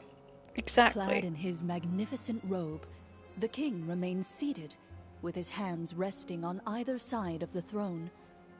His posture is rigid and unmoving. He stares forward with an empty look in his eyes, completely unmoved by the events before him. Oh. From the look of things, could the Prime Minister be the evil sorcerer? Or could both the king and the Prime Minister have fallen under the evil sorcerer's control? That could be a I would possibility. like to observe the number of guards stationed in the hall. The guards in the palace appear fully armed, their expressions solemn. Sensing the tense atmosphere in the room, they stand at the ready, each with a hand placed upon the hilt of their sword, as if prepared to draw their weapons and surround you at a moment's notice. I think we all There need to goes my calm plan down. to turn the whole place upside down, I guess. Probably not the best way to It do appears things. we've been visited by nothing more than a group of ill-intentioned imposters. What a pity. Guards, take them away and throw them in the dungeons. Before I decide your fate, however, I must first determine whether you have any accomplices outside the court. Can't we try to slip away? Or maybe start some kind of riot? You're being a bit But overkeen there. if we try to fight the guards right now... Don't worry. At least we figured out who's behind all this. Let's just play it by ear. If you're scared, Paimon, just hold my hand. Yeah, hold a hand. Aw, thanks, you guys. You allow yourself to be led away by guards surrounding you on both sides. It's only when you begin to feel drops of water falling from the dungeon ceiling and smell the stench of death and decay all around you that you finally realize you've stepped into a completely different world. Stay here and don't try anything funny. Do you really The think I'm guards gonna lock try the cell anything? door But you know. and leave without looking back. Wait, sir! Your voice echoes through the dark hall, but the only response you receive is the sound of water dripping from the ceiling. Ugh. No! What should we do now? Didn't even get a good Carve meal. out a new path of fate with our own two hands, of course. I draw my weapon. You reach toward your waist, but find nothing there. You now recall that your weapons were confiscated before the guards locked you in the cell. The bag of treasure along with them. What about that knife I hid in my boot? When did you hide it in there? When I was thinking about digging a tunnel. Rejected. You failed to inform the GM of this course of action. Moreover, the guards would have conducted a thorough search before throwing you in prison. Trying to god mod. And the keys to the cell aren't anywhere to be seen? Correct. You don't even feel a lock hole on the cell door. Oh, well, there goes all our plans. Indeed. Huh? Why are you the one saying indeed? Because that statement holds true for me as well. This is where the script ends. What? But that's a terrible ending! Generally speaking, this should be the point where the scriptwriter gives the players some kind of hint, or gives the GM some kind of code for how to move forward. I mean, maybe they just really wanted us to be immersed in the feeling of being in prison? Like, they'll only show us the way out once we've grown truly and utterly desperate? That is a possibility. If only there were desserts and tea in real prison. Oh, wait, guess it's kind of how the Fortress of Meripede works if you're lucky. Yeah. Before I forget, Navia, the short sword you had with you earlier, I took a closer look, and the craftsmanship doesn't appear to resemble anything from this era. If I remember correctly, that style was last in vogue several hundred years ago. Wait, Clorinde said that sword used to belong to her master, right? Does that mean her master has been alive that long? Or it was passed down to a master. I doubt it. The way she went about things often made her seem childish more than anything. I'd say the sword was most likely an heirloom passed down over time. Hang on. A precious heirloom passed down to you by your master. And you gave it to me just like that? You weren't worried I might lose it? Master left many things to me when she disappeared. There was the sword, an old key, and a good amount of junk she probably just didn't want to take with her. I gave you the sword back then, because I didn't want our friendship to end. No. Wait, when did this happen exactly? After the duel. Between Mr. Callis and myself. Before that, Clorinde would have meals with us and even stay over at the Spina some days. She was on great terms with Papa as well. After the duel, though, there was a period of time where we simply didn't know how to face each other. She entrusted this sword to me, and never came back. No. We were both sad, and conflicted, and totally overthinking everything as a result. Whenever I looked at this sword, I couldn't help but wonder if Miss Petronia had never introduced us to each other at that picnic. Maybe part of the sadness I was feeling could have been avoided. Back then, it felt like I hadn't just lost a father, but a close friend as well. No one can change the past. The most important thing is that you two found your way back to each other and can enjoy things like this together. Exactly. Yep, you're right. I'm sorry, you two. I didn't mean to bring up any sad memories. Think nothing of it. No one here is at fault. Reminiscing.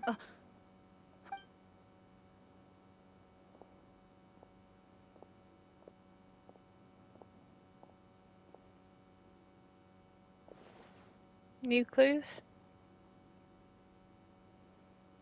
Oh, looks like the next part of our script is here. Perfect timing. The situation was really starting to get desperate. And not just because of the prison thing. From Clorinde's face, I really can't tell if it's good news or bad news.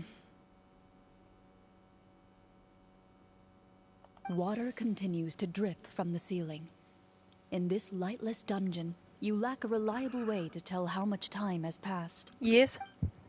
Eventually, you get used to the unpleasant odor of straw, mold, and rust, and find yourselves alternating between fits of drowsiness and despair. Suddenly, you hear footsteps outside the door. Heads up, everyone. Someone's coming. Gather close, everyone, and keep your voice down. Oh? But we were getting cake. Who are you? I work as a guard in these dungeons, but my true identity is the same as your own. I'm also a Marechaussee hunter. Huh? Shh. I've already sent away the other guards, but if we make too much noise... Don't I know. understand, but how can we be sure we can trust you? The king has issued a formal decree. In light of the irrefutable proof of your crime, you're to be executed before tomorrow's sunrise. If you want to escape, it has to be now. Executed? We barely did anything! Monsters appearing at the same location as the treasure. Could this entire thing have been a trap? There will be Possibly. time for speculation once we're out of here. As for my identity, I have no way to prove that to you just yet. Infiltrating the capital was difficult, and finding a chance to speak with you has taken a lot out of me. I could go on, but I think we can all agree that now is not the time for details. Have you seen our weapons anywhere, sir? Don't worry, I brought them with me. They're just behind the door. Still, these weapons alone won't be enough to defeat the true enemy behind the scenes. His faction is too powerful. The guards are all under his control, and he's even stationed a number of golems in various rooms throughout the palace. To defeat him, you must find a secret vault. It is said that within that vault, the Marechaussee hunters of the past left behind a treasure with the power to defeat the sorcerer. You're not coming with us? No, I'll remain in the dungeons to deal with the guards. I'll try my best to distract them so they don't go after you. Thanks. As long as my identity is not revealed, I'll be able to aid you when the final battle comes.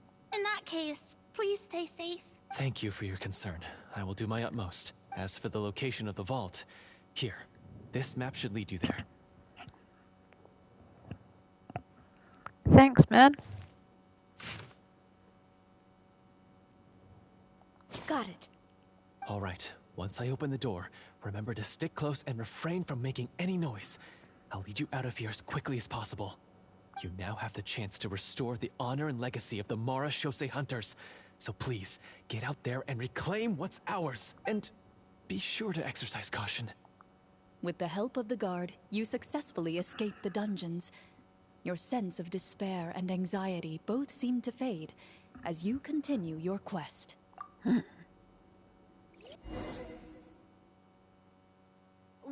we didn't get to use our skills at all while we were in prison. Who knows when we're gonna get the chance to use that cool summon spell? That is a pity, but we can only continue to move forward. Onwards we go.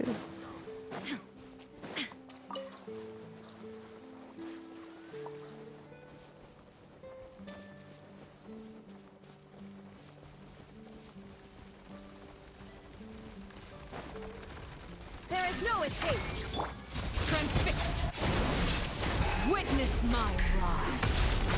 What did you have for dinner tonight? Shine down! Ha! Ha! I have a tikka masala curry. What did you have for dinner? Illusion shattered! Rest and rebuild! Coming at ya! Cha! Tuna sandwich. Oh, okay. Do you love a good tuna sandwich? Was it spicy? No, it's not really a spicy curry. It's quite mild. Should be the place marked on the map. This bit of rock certainly looks suspicious. Well, I'd say an investigation's in order then. Plus, if I all love else anything fails, that has we tuna. can just blow it up. Yeah, tuna's quite nice. Like a tuna pasta bake or just even a tuna sandwich. Wow, you really meant that! Before you lies a serene stretch of open water, its surface shimmering a brilliant shade of sapphire blue. Well, guess this means it's time for a swim!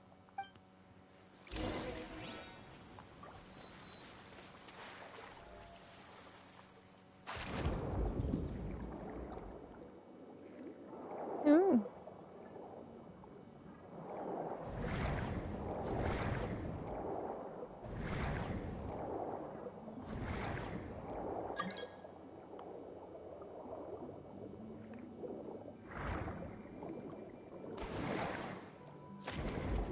Oh. Yeet.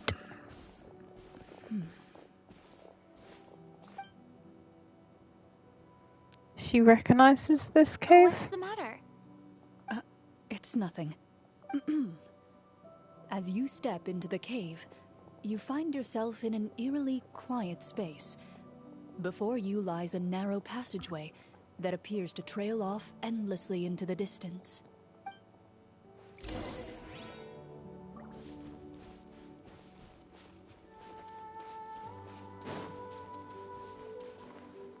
We have to activate this water thing, Wow, Lucian. this must be where the treasure is hidden! But this door is blocking our way in. Huh. It almost looks like it's been here for quite some time. I've got to hand it to the tabletop troupe. He really went all out with the props. I wonder if it's her master. Huh. What have we got down here? A kind of mechanism connected to the door? Ah, it looks like we might have to arrange it into a certain pattern. A pattern on a stone door. That's something Master mentioned before. Is something wrong, Clorinde? After a long, difficult journey, you finally arrive at the location indicated by your map. It appears to be an ancient site of some sort. Your surroundings are exceedingly quiet and serene, as if the secret that slumbers here has never once been disturbed. If you listen closely, you can almost convince yourself you can hear the sound of its calm, gentle breathing. That description makes Paimon feel kinda bad for disturbing this place. We're doing this for the sake of the people, to free them from the evil sorcerer. I say it's time for this treasure to once again see the light of day. Exactly. Linny's right. We need to keep going. The future of the kingdom depends on it. The next part of the story requires us to solve the puzzle, right? Let's start exploring the area. See if there's anything around. Yes, that should be fine. Something feels off about all this. Guess I'll just have to improvise.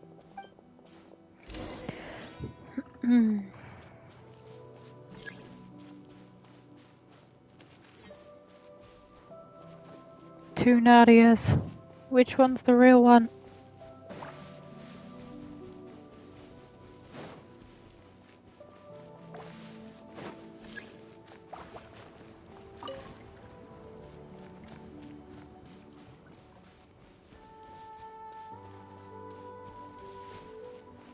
I found something!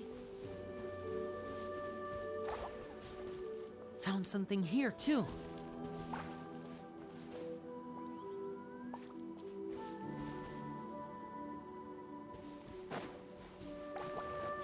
Just waiting for ever so slowly. Same here.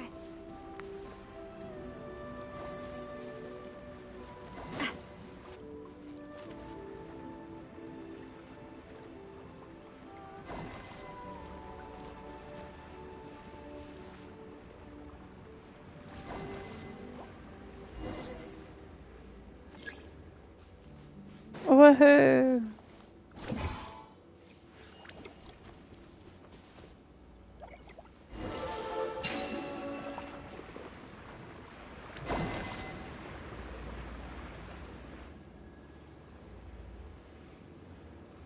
Guess that's done then.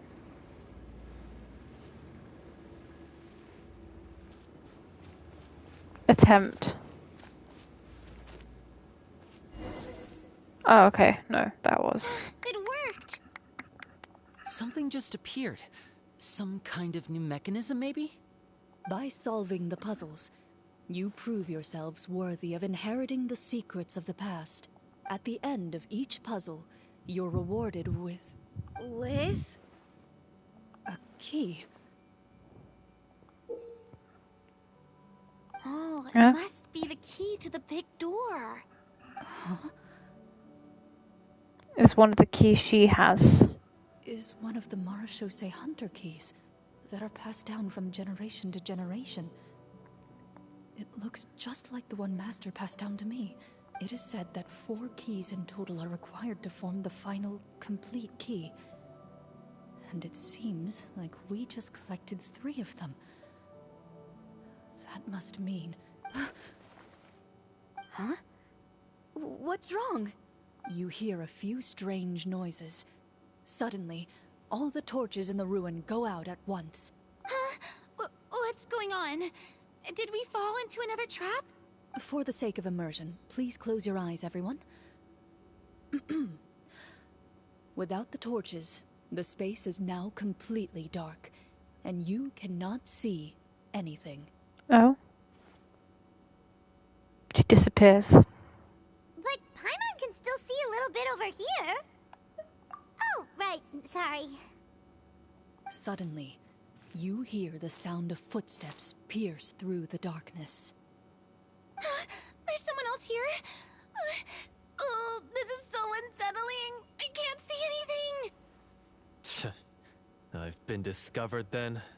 Wait, that voice, it's... You recognize the voice as belonging to the guard who led you to this place. It appears he now covets the treasure for himself, and has come to stake his claim. Oh, So this traitor. is just part of the script. Then I can probably relax. Traitor. Well, if we can't see anything, that means we can't fight to the fullest of our abilities. Should we retreat for now? Judging by the way he's holding his sword, he must be a real Marachose hunter. But this isn't part of the script. Retreat? That's not the hunter way. If it's dark for us, then it's dark for him. We choose to fight. Your choice is noted. Please keep your eyes closed until I tell you the torches have been relit. This battle will be in the dark. You got it.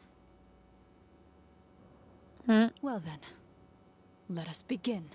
She's the one who's gonna fight, isn't she?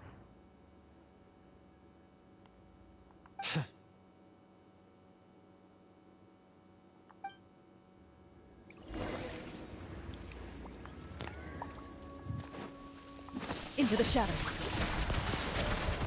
I'd like to try to hit him with my sword. Your strike is successful. Is he still standing? Goodness, he sure has. And none of us heard that. Is it over? Can we open our eyes now? The enemy is strong and relentless, but the battle is nearing its end. The torches have not been relit. What about now? Final strike. Ha!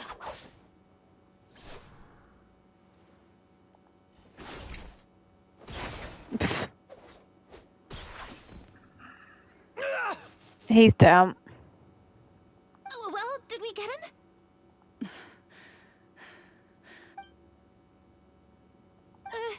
Clorinde? Warm fire. flickers across the walls once more. Your vision is now clear.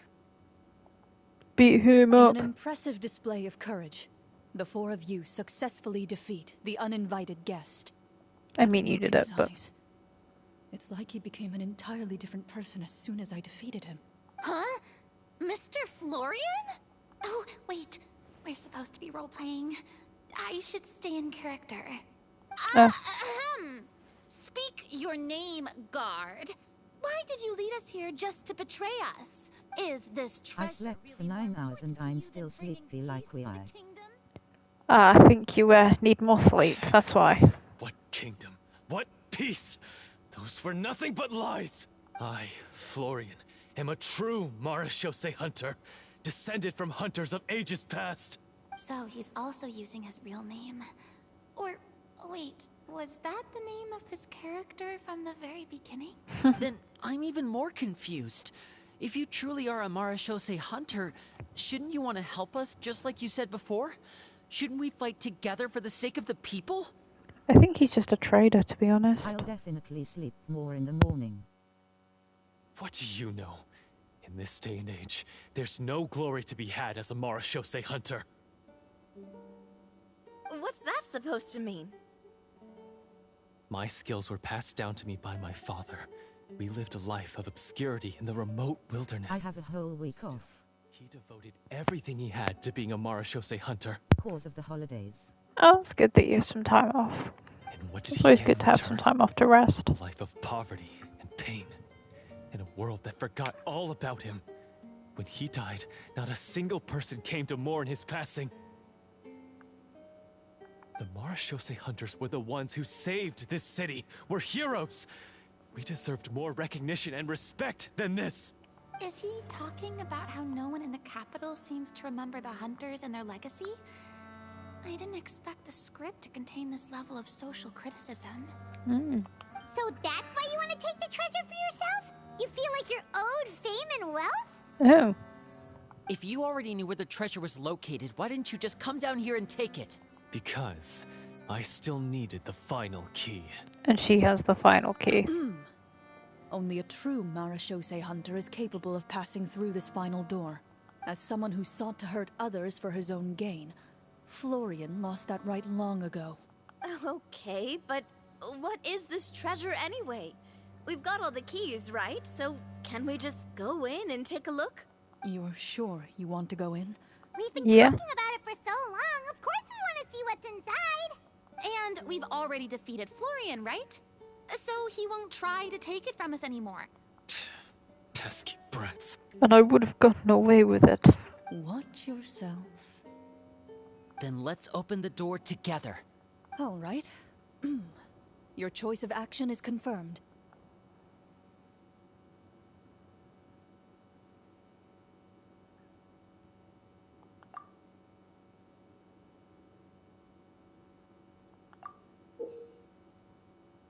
Before you, the door to the treasure, sealed and undisturbed for more than 100 years, finally swings open. You hear Oh. the shrill wail of the door hinge as it rotates for the first time after years of disuse, almost like a sleeping giant letting out an extended yawn. You get the impression that the secrets buried behind this door might be just as heavy as the sound you just heard. It's open! Come on, let's go in! Paimon wants to see what's inside! Don't be greedy, Paimon. Me too! And you don't be greedy too. Oh, Traveler. Ugh, uncovering hidden treasure is the most exciting part of adventuring. What do we have here? Uh-huh. A stone tablet? And some shabby weapons? Oh. You call this a treasure vault?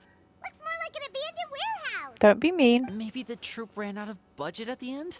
They provided a super immersive experience at the beginning only to drop the ball at the most important part? They could have at least filled this place with cardboard Mora or something! Wait, I get it now. Paimon, this is the real Marechaussee hunter treasure. Huh? This is it? The Marechaussee hunter treasure is just a stone slab and some broken swords? can't believe it. What's wrong with him? Whoa, are you okay? He was possessed. The Marashose hunter before you appears to suffer a serious mental breakdown.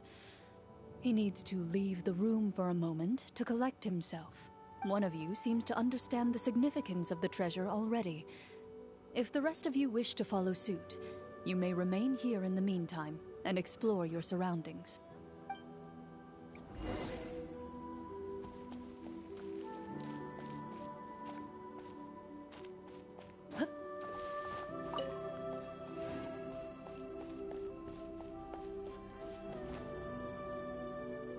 Bye. Walter.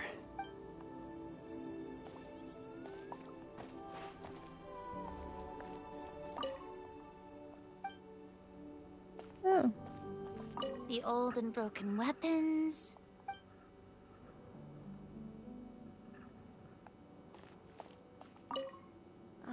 The name.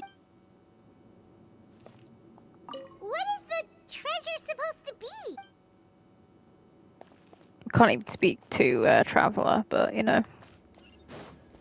Upwards we go.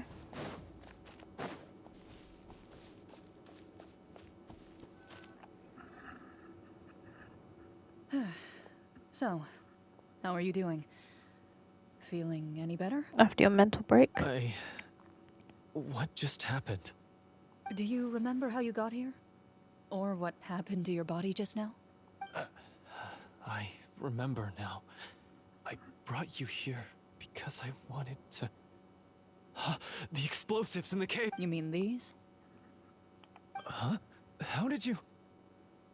I could tell something was off the moment I stepped into this cave, so I kept an eye out. I've already dismantled the whole thing.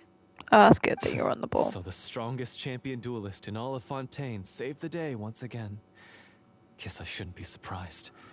It would seem your skills as a Marashose hunter are as sharp as ever. I deserve some answers, don't you think? Tell me why you wanted to lure me here. Everything you said earlier sounded like the truth. Luckily, your monologue was dramatic enough to convince my friends you were just role-playing. That's good. I don't know. I just always felt like there was something in my heart that didn't belong to me. Something agitated and angry. Who knows? Maybe it was my own anger all along. Maybe. The feelings about my father and the other Marashose hunters are real. It just wasn't fair. I was angry, bitter that no one remembered them or praised their accomplishments. I don't know when it started, but at some point, my anger came to completely consume me. At that point, I remembered the legend my father used to tell me. The one about the treasure. Oh. But if the treasure was all you cared about, why plant all those explosives? Wouldn't they just destroy the treasure and bury you along with it? I can't remember. My head is a mess. It felt like there was this voice telling me to eliminate the hunters, but now it's gone. He was possessed by From your something? description, I suspect you were dealing with a Devorator. Devorator? Oh, your master, your father, I mean, never talked about it? It was a kind of monster that was active several centuries ago. Oh. No, I've heard of it. I'm just not sure why you suddenly... Wait, it can't be. The seal! The seal? My family has served as Marashose hunters for many generations. But the title and swordsmanship weren't the only things passed down over our line. There was a seal as well. Father instructed me to always watch over that seal and maintain it regularly. He said it had been passed down over a truly ancient age, and protecting it was our clan's most important duty. And I guess But it's broken. I neglected that duty after he died. I finally decided to come down and check on it one day, and that's where my memories become fuzzy. The Oh. Devorator would be a formidable adversary for any mortal being, even ones as capable as the Hunters. If you lacked the power to completely destroy it, you could easily fall prey to its influence and corruption. In light of this, some Marashose hunters chose to seal the Devorator away, in the hopes that a permanent solution would come with the passage of time. I heard it has the power to amplify the obsessions and desires in people's hearts. to the point where they overtake you entirely. It would seem I'm not just lacking in skill with a blade, but in mental fortitude as well. And yet, So you we're were able demon to retrieve possessions, 3 of the 4 basically. keys. If I remember correctly, each was entrusted to a respected and capable hunter. How did you manage it? One of them belonged to my father. The second I stole from a different hunter. And the third was one that I snatched while the person was on the way home from the tavern. I nearly died in that alley. Oh. I know just how strong you are.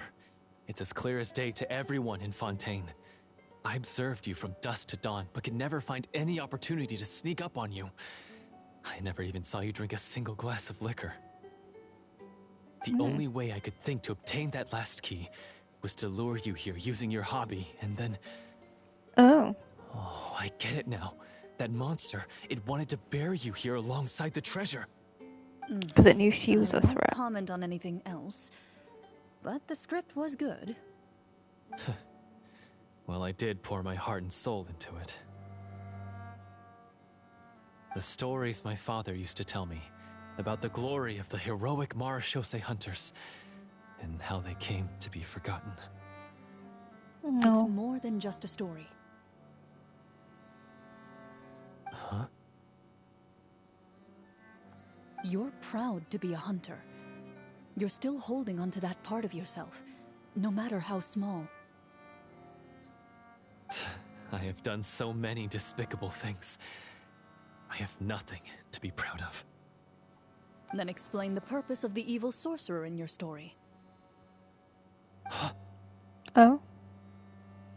Isn't he the true antagonist? The one who sought nothing but his own gain, and used the people as pawns to attain it? But I've already tainted my sword. I no longer have any right to... You can right your Wake wrongs. up, Florian. Remember how you introduced yourself earlier. Do you really think the hunters acted out of a desire for honor and glory? Or to be loved and acknowledged by the people? What did your father teach you about our order?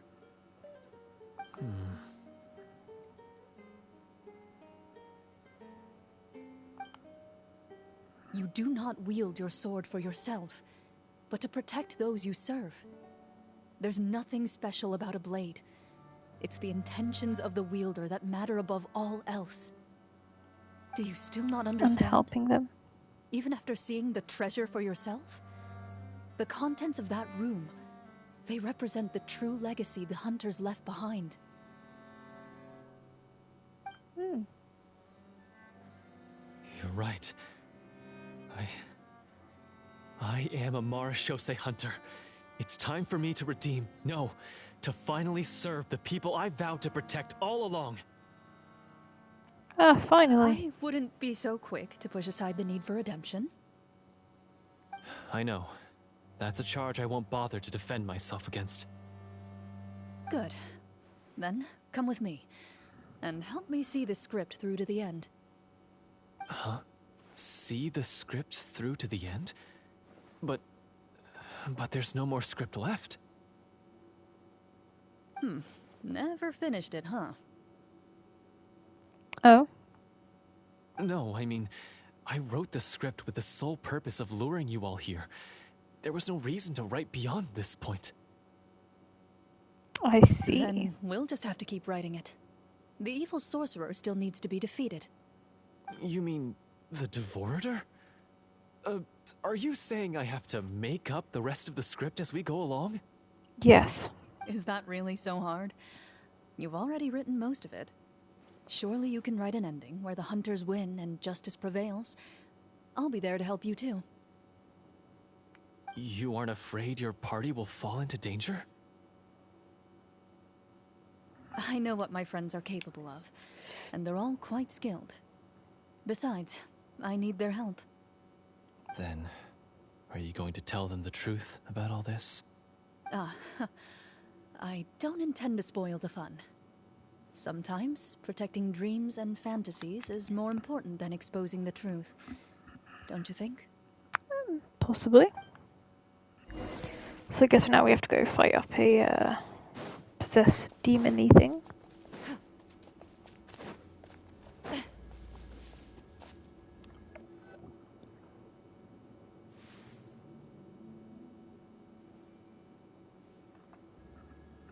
They're back! That took a while.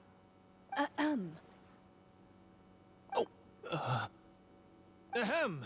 My fellow Marashose hunters, please forgive me, for I have sinned. Tone it down. Sorry. After crossing swords with you and witnessing your courage in battle, I've rediscovered my true self and regained my pride as a Marashose hunter. Oh, wow. Do I smell a redemption arc? I confess, I was brainwashed by the evil sorcerer. He asked me to lure you here so he could bury you in this cave. That little... Wait, you're saying all of that wasn't you, but the evil sorcerer? That's Yeah. right. He's adept at manipulating the hearts and minds of the people. I fell under his influence because I did not possess a strong enough sense of will. Huh. And how are you going to prove that you're a changed man? We're not going to fall for the same trap twice. To Exactly. be perfectly honest, I only came to my senses after seeing the treasure. It reminded me of my father's past teachings. The treasure was actually... The names of all the Marashose hunters from ages past and their weapons? Wait, you already know? Of course. Don't underestimate a veteran role player's exploration skills. Oh, wait, I mean, Marashose hunter Navia's exploration skills. We just finished reading through the content of the stone tablet. Aw. That tablet recorded the lives of some fascinating people. For example, this Marashose hunter called Est. She inherited the responsibilities of the Golden Hunter and passed judgment on many people. But in private, she had a very easygoing personality. Her favorite pastime was singing and dancing with her friends, and she was said to have a beautiful voice. Aw. So, she was just like you. Oh, you really think so? Well, when you put it that way, I suppose I also have a few things in common with this Walter. Working as an executioner, he supposedly used a countless number of tricks to confound his enemies in battle. Oh, if only I could have seen the feats of magic he pulled off back then. Their lives were all so exciting. You could write so many cool books about their accomplishments. How could they have all been forgotten? Because they chose to be. To hunt monsters that you were only safe. appear in the shadows, you must also operate in the dark. To be a Marashose hunter is to willingly give up on wealth and fame. Then this stone tablet must have been left behind by their companions. That's right. But never be Few forgotten. Marashose hunters ever revealed their identity to the public. They always protected the city from the shadows. The only time they spoke of their accomplishments would be at night, when they gathered with their fellow hunters in front of the bonfire to share stories of the monsters slain by their hand. So, this tablet was created not so that the hunters would be remembered by the people, but so that they would be remembered by each other. No Exactly. wonder this place was so well hidden. You regard the stone tablet in solemn silence. The names of your comrades etched onto its surface serve as a reminder that you are never truly alone. The tablet proves that, although a hunter walks a shrouded path, it is not a solitary one. There will always be those who walk beside you, a fact that remains as true today as in ages long past. Their legacies shall continue to be passed down from generation to generation, as everlasting as the stone onto which their names are carved. Father, you once told me that I should seek out the treasure if I ever became lost. So this is what you wanted me to find.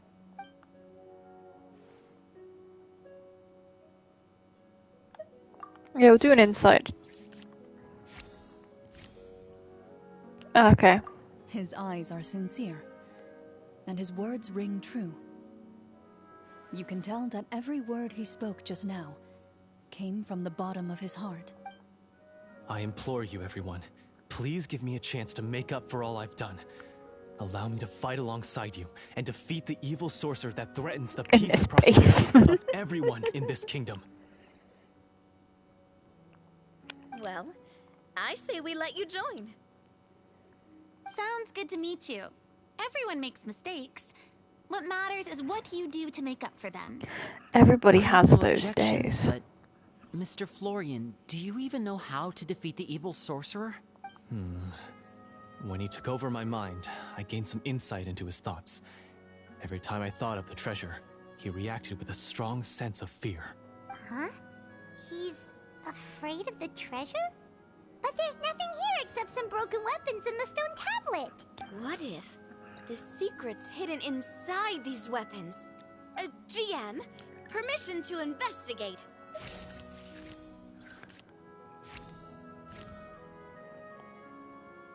Woohoo! At first glance, the weapons appear absolutely ordinary. But as you observe them, you notice a faint energy emanating from within. These blades have slain countless monsters.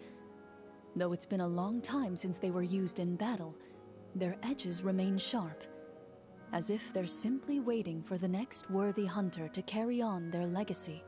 So basically, take these with us, right? I'll take this weapon, since it used to belong to Est. Maybe it'll find comfort in being held by someone who appreciates the arts. Ah, good idea.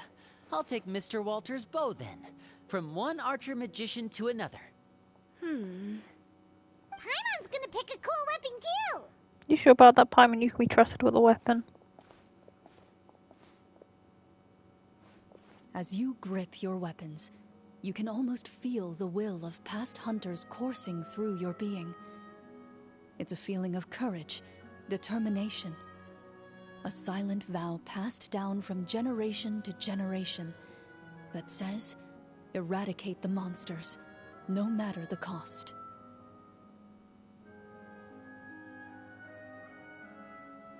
Mr. Florian, do you know where to find the evil sorcerer? I was able to see his surroundings when our minds were connected. I believe he's currently hiding out at the church in the kingdom. In the basement of my We must house. be extremely careful. He's spent so long living among monsters that he's now taken the form of one. He will not be easily defeated. Then why don't we explore some more and try to find some higher level gear? We don't want to just fight him and lose, right? Oh, no, we have to strike now. He was greatly weakened when I managed to break out of his control. If we let him rest, he might have time to escape. I agree with Mr. Florian. We've got to act while we have the advantage. Don't forget, the people of the capital are counting on us. Yeah, now that we've got a plan, there's no point in waiting. The longer this drags on, the worse it will be for everybody. Yes, that's what's called... Yes, that's exactly right. Alright, Onwards we you've go. persuaded Paimon. Mr. Florian, please, lead the way. Of course. Follow me. Let us take these old We had to weapons set and up onwards we so go. many scenes today, and now he has to join in for this last part. I really don't envy his job. Finally, you decide to slay the evil sorcerer and bring peace back to the kingdom once and for all. As you walk away, you feel the gaze of the stone tablet at your back, as if all the hunters of the past are wishing you success in the battle ahead and awaiting your triumphant return. Hopefully. If not, we might be a bit pantsed.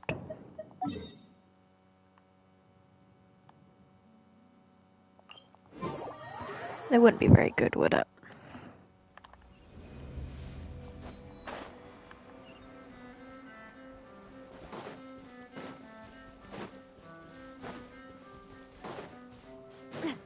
Don't think this is a church, but you know. Finally, you arrive at the church Florian described. As you approach, an ominous aura surrounds you. You get the sense that your enemy is close at hand. How strange. This uneasy feeling seems so real. How did they manage that? Because there is actually Now, something evil there. It is time for the final battle. Let's go. Little do they know, they are actually going to go Florian, fight a wait. monster. What's wrong?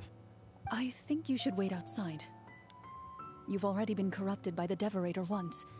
It could easily re-enter your mind and take control of your body. Yes, I don't definitely think are it's a here. good idea for you to be this close. If it corrupts you again, it's possible you might take on a new form entirely. That's exactly why I have to go. Why I should be at the very front. You mean... Yes. I intend to lure it into my body. Oh. That's too risky. If things get out of hand, I might have to kill you.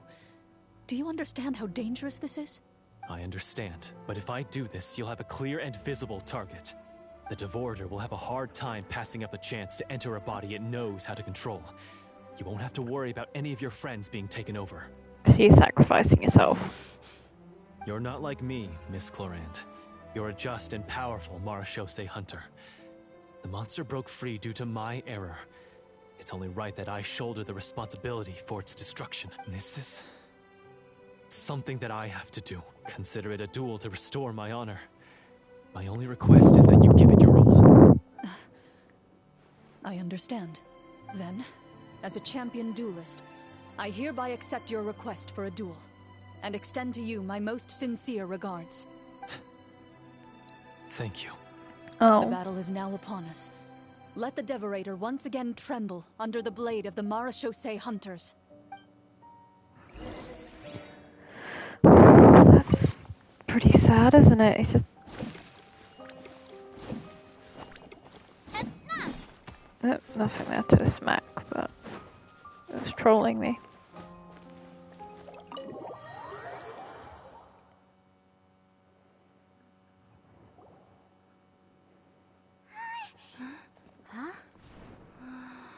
The end is here.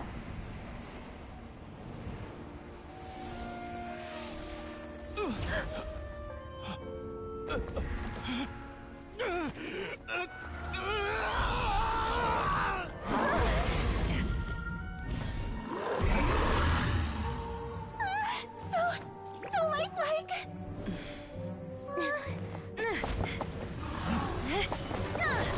Oh, no, she's caught that you actually need to fight.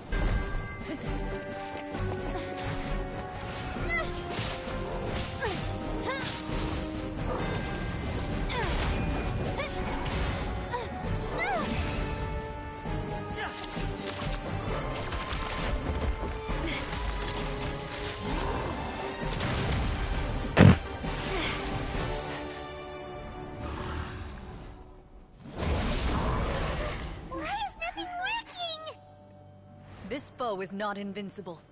You hold the treasure. The power to defeat it in your own 2 hands. The treasure? You mean... the names. It's the Marechaussee hunters' names.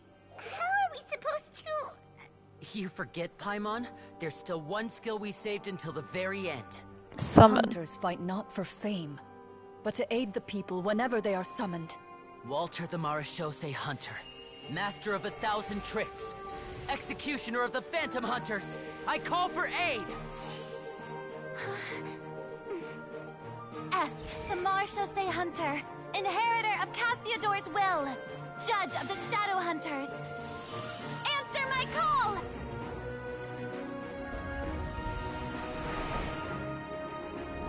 Petronia, protector of justice and order, the hunter I respect the most.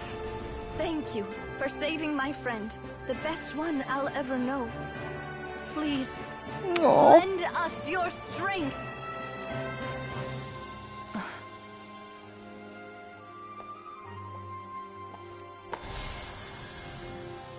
We have come to answer your summons.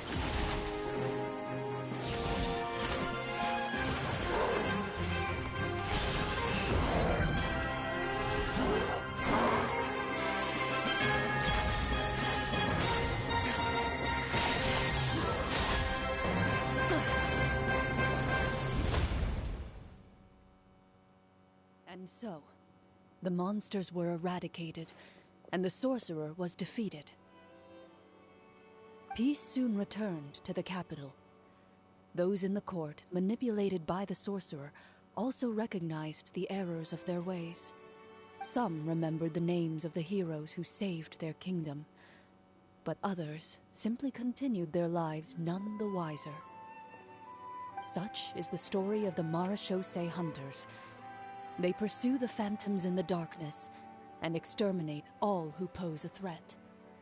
They will always protect the city and those within it, even should all memory of their accomplishments be forgotten by the very people they serve. I am assuming we've finally reached the end of the script. Yes, you've reached one of the better endings. It's a pretty solid story overall. I thought it was just an ordinary adventure at first, but the further we got into it, the more impressed I became with the production and the plot. That final battle especially. All the effects were super realistic. Yeah. Right, yeah. Totally. Yeah, no, she clicked that it was real. That's a really good point. I never expected the weapons we picked up from that vault would have that kind of effect. Yeah, mine nearly scared the daylights out of me when it started glowing. I took a good look at it after we got out, but I don't think it ever lit up again. Oh, we should probably give these props back, right? I'll just leave mine here. Did you have a good time? Of course. Let me know if another script like this comes around. Sure, no problem. Then I'll head back for now. I think I need some time to fully digest everything that just happened. Once Mr. Florian is awake, please pass on my regards to him. He must be extremely exhausted to have passed out cold like that. You're right. He's had a lot to deal with. Well, see you all some other time. Toodaloo! Toodle-doo, have fun.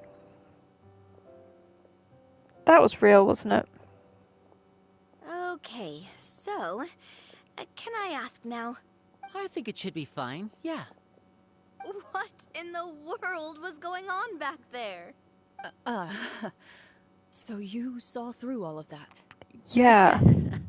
That time in the cave when you told us to close our eyes, it'd be weirder if we didn't notice anything. I was dying of curiosity the entire time. I mean, you did a pretty bang-up job of pretending nothing had gone wrong. Farina actually looked like she thought all of it was planned. Guess none of us wanted to be the one to break the illusion. Yeah. What are you all talking about? Oh, wait. Don't tell me Paimon never... Oh, this is all my fault. It's not too late to cover your ears. Here, Paimon, I'll do it for you. Bit late for that, don't you think? You're saying everything that happened back there wasn't actually part of the script? It's probably more accurate to say this was never a real scripted story to begin with. What? Yeah. So loud. My head. Oh, he's not dead. Hey, you! Get up right now and explain yourself! Paimon is angry. No shaking, please! Oh, my head.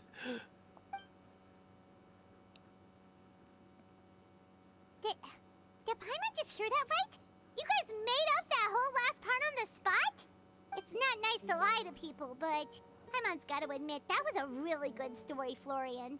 Oh, and nice improvisation, Clorinde! Yeah, it was like watching a magician improvise a spectacular magic trick after forgetting an important prop. If Paimon knew something was wrong with that vault, she would have floated straight in the opposite direction. Everything was under control.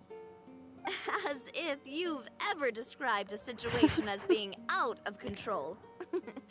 I'm pretty sure any situation you consider to be easy to handle would scare a reasonable person half to death. Thing is, playing the story quest makes you really Guess want I'm to just have used to You must run into a lot of unexpected situations then. That explains why you're so good at coming up with things on the spot. Definitely. As for you, Florian... Beaten. I know there's no excuse for what I did. I'll turn myself into the guards at once, confess my crimes, and accept any punishment that comes my way. I would say you've already suffered more than enough. What? You may have been blinded by fame and fortune in the beginning, But your actions during the final battle had proven you to be a true Marechaussee hunter. That is your You'll be far redemption, more and you also used to got the beaten city up. above ground than below. Your job as a hunter is more important. But... Of course, you'll still need to take the keys and pay a personal visit to the 2 hunters you wronged. Prepare to accept any terms they give you as well. yes, of course. As far as I'm concerned, though, your showing in the duel was enough to prove your honor. There you got beaten up. Then I'll do exactly as you said. I'll go return those 2 keys right now. Thank you so much, everyone. I'll do my best to prove myself worthy of the second chance you've given me. I swear this on my name and honor as a Marechaussee hunter. You better, man. Until we Or meet else. again, everyone.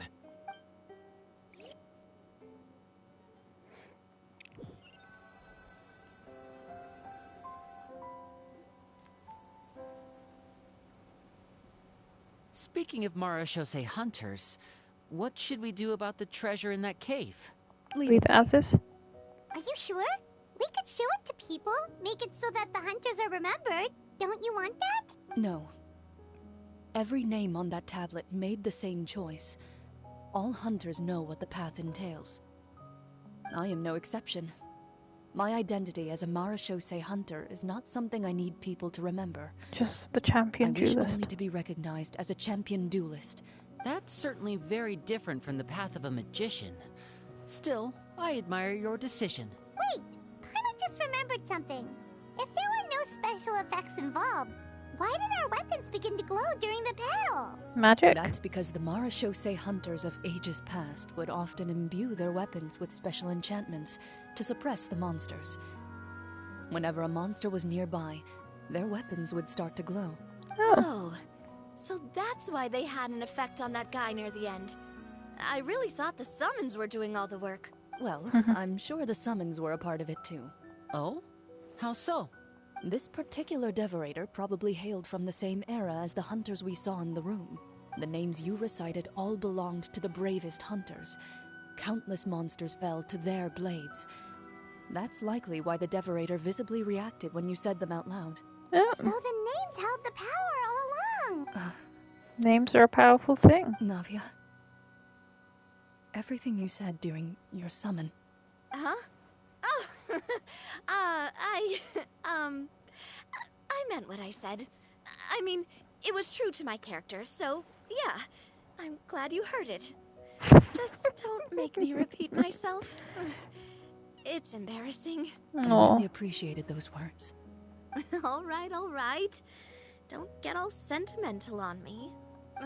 Anyway, let's not talk about that anymore.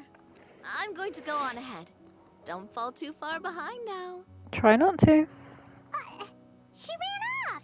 She's embarrassed. I should probably head back as well. This story was truly incredible. I might have to spend the whole night telling my siblings all about it. No. Goodbye. Farina is just like, yeah, this is a great script. I'm out. Traveler, should your name and deeds be forgotten, what do you think the significance of your journey will be? I suppose the significance would be the journey itself and the world we helped create. There's still value in the time I shared with everyone here, in the things we were able to accomplish, even if no one remembers them. A great answer. I'll remember it. Me? The Marechaussee hunter says nothing in response to that question. Perhaps her answer lies in her silence. An unspoken vow left to echo through the night. The path she walks needs no explanation.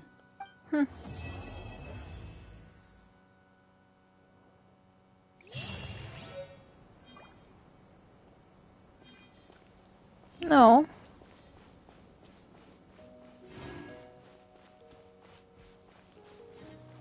Got a thing here to remember that I might have to find out what's...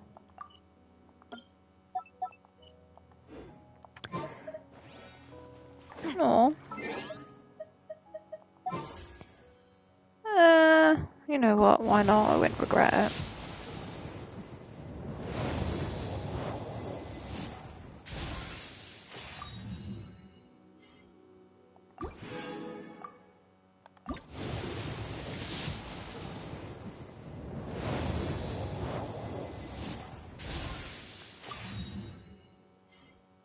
Bennett.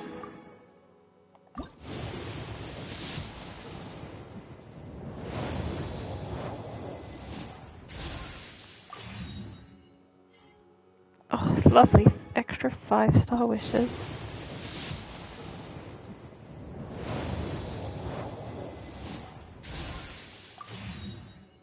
Oh, the new character. What is my pity?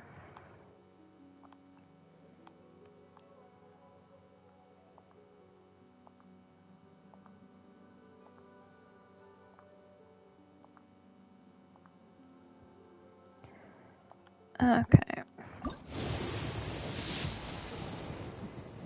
Oh, do we win the 50-50 or do we lose it?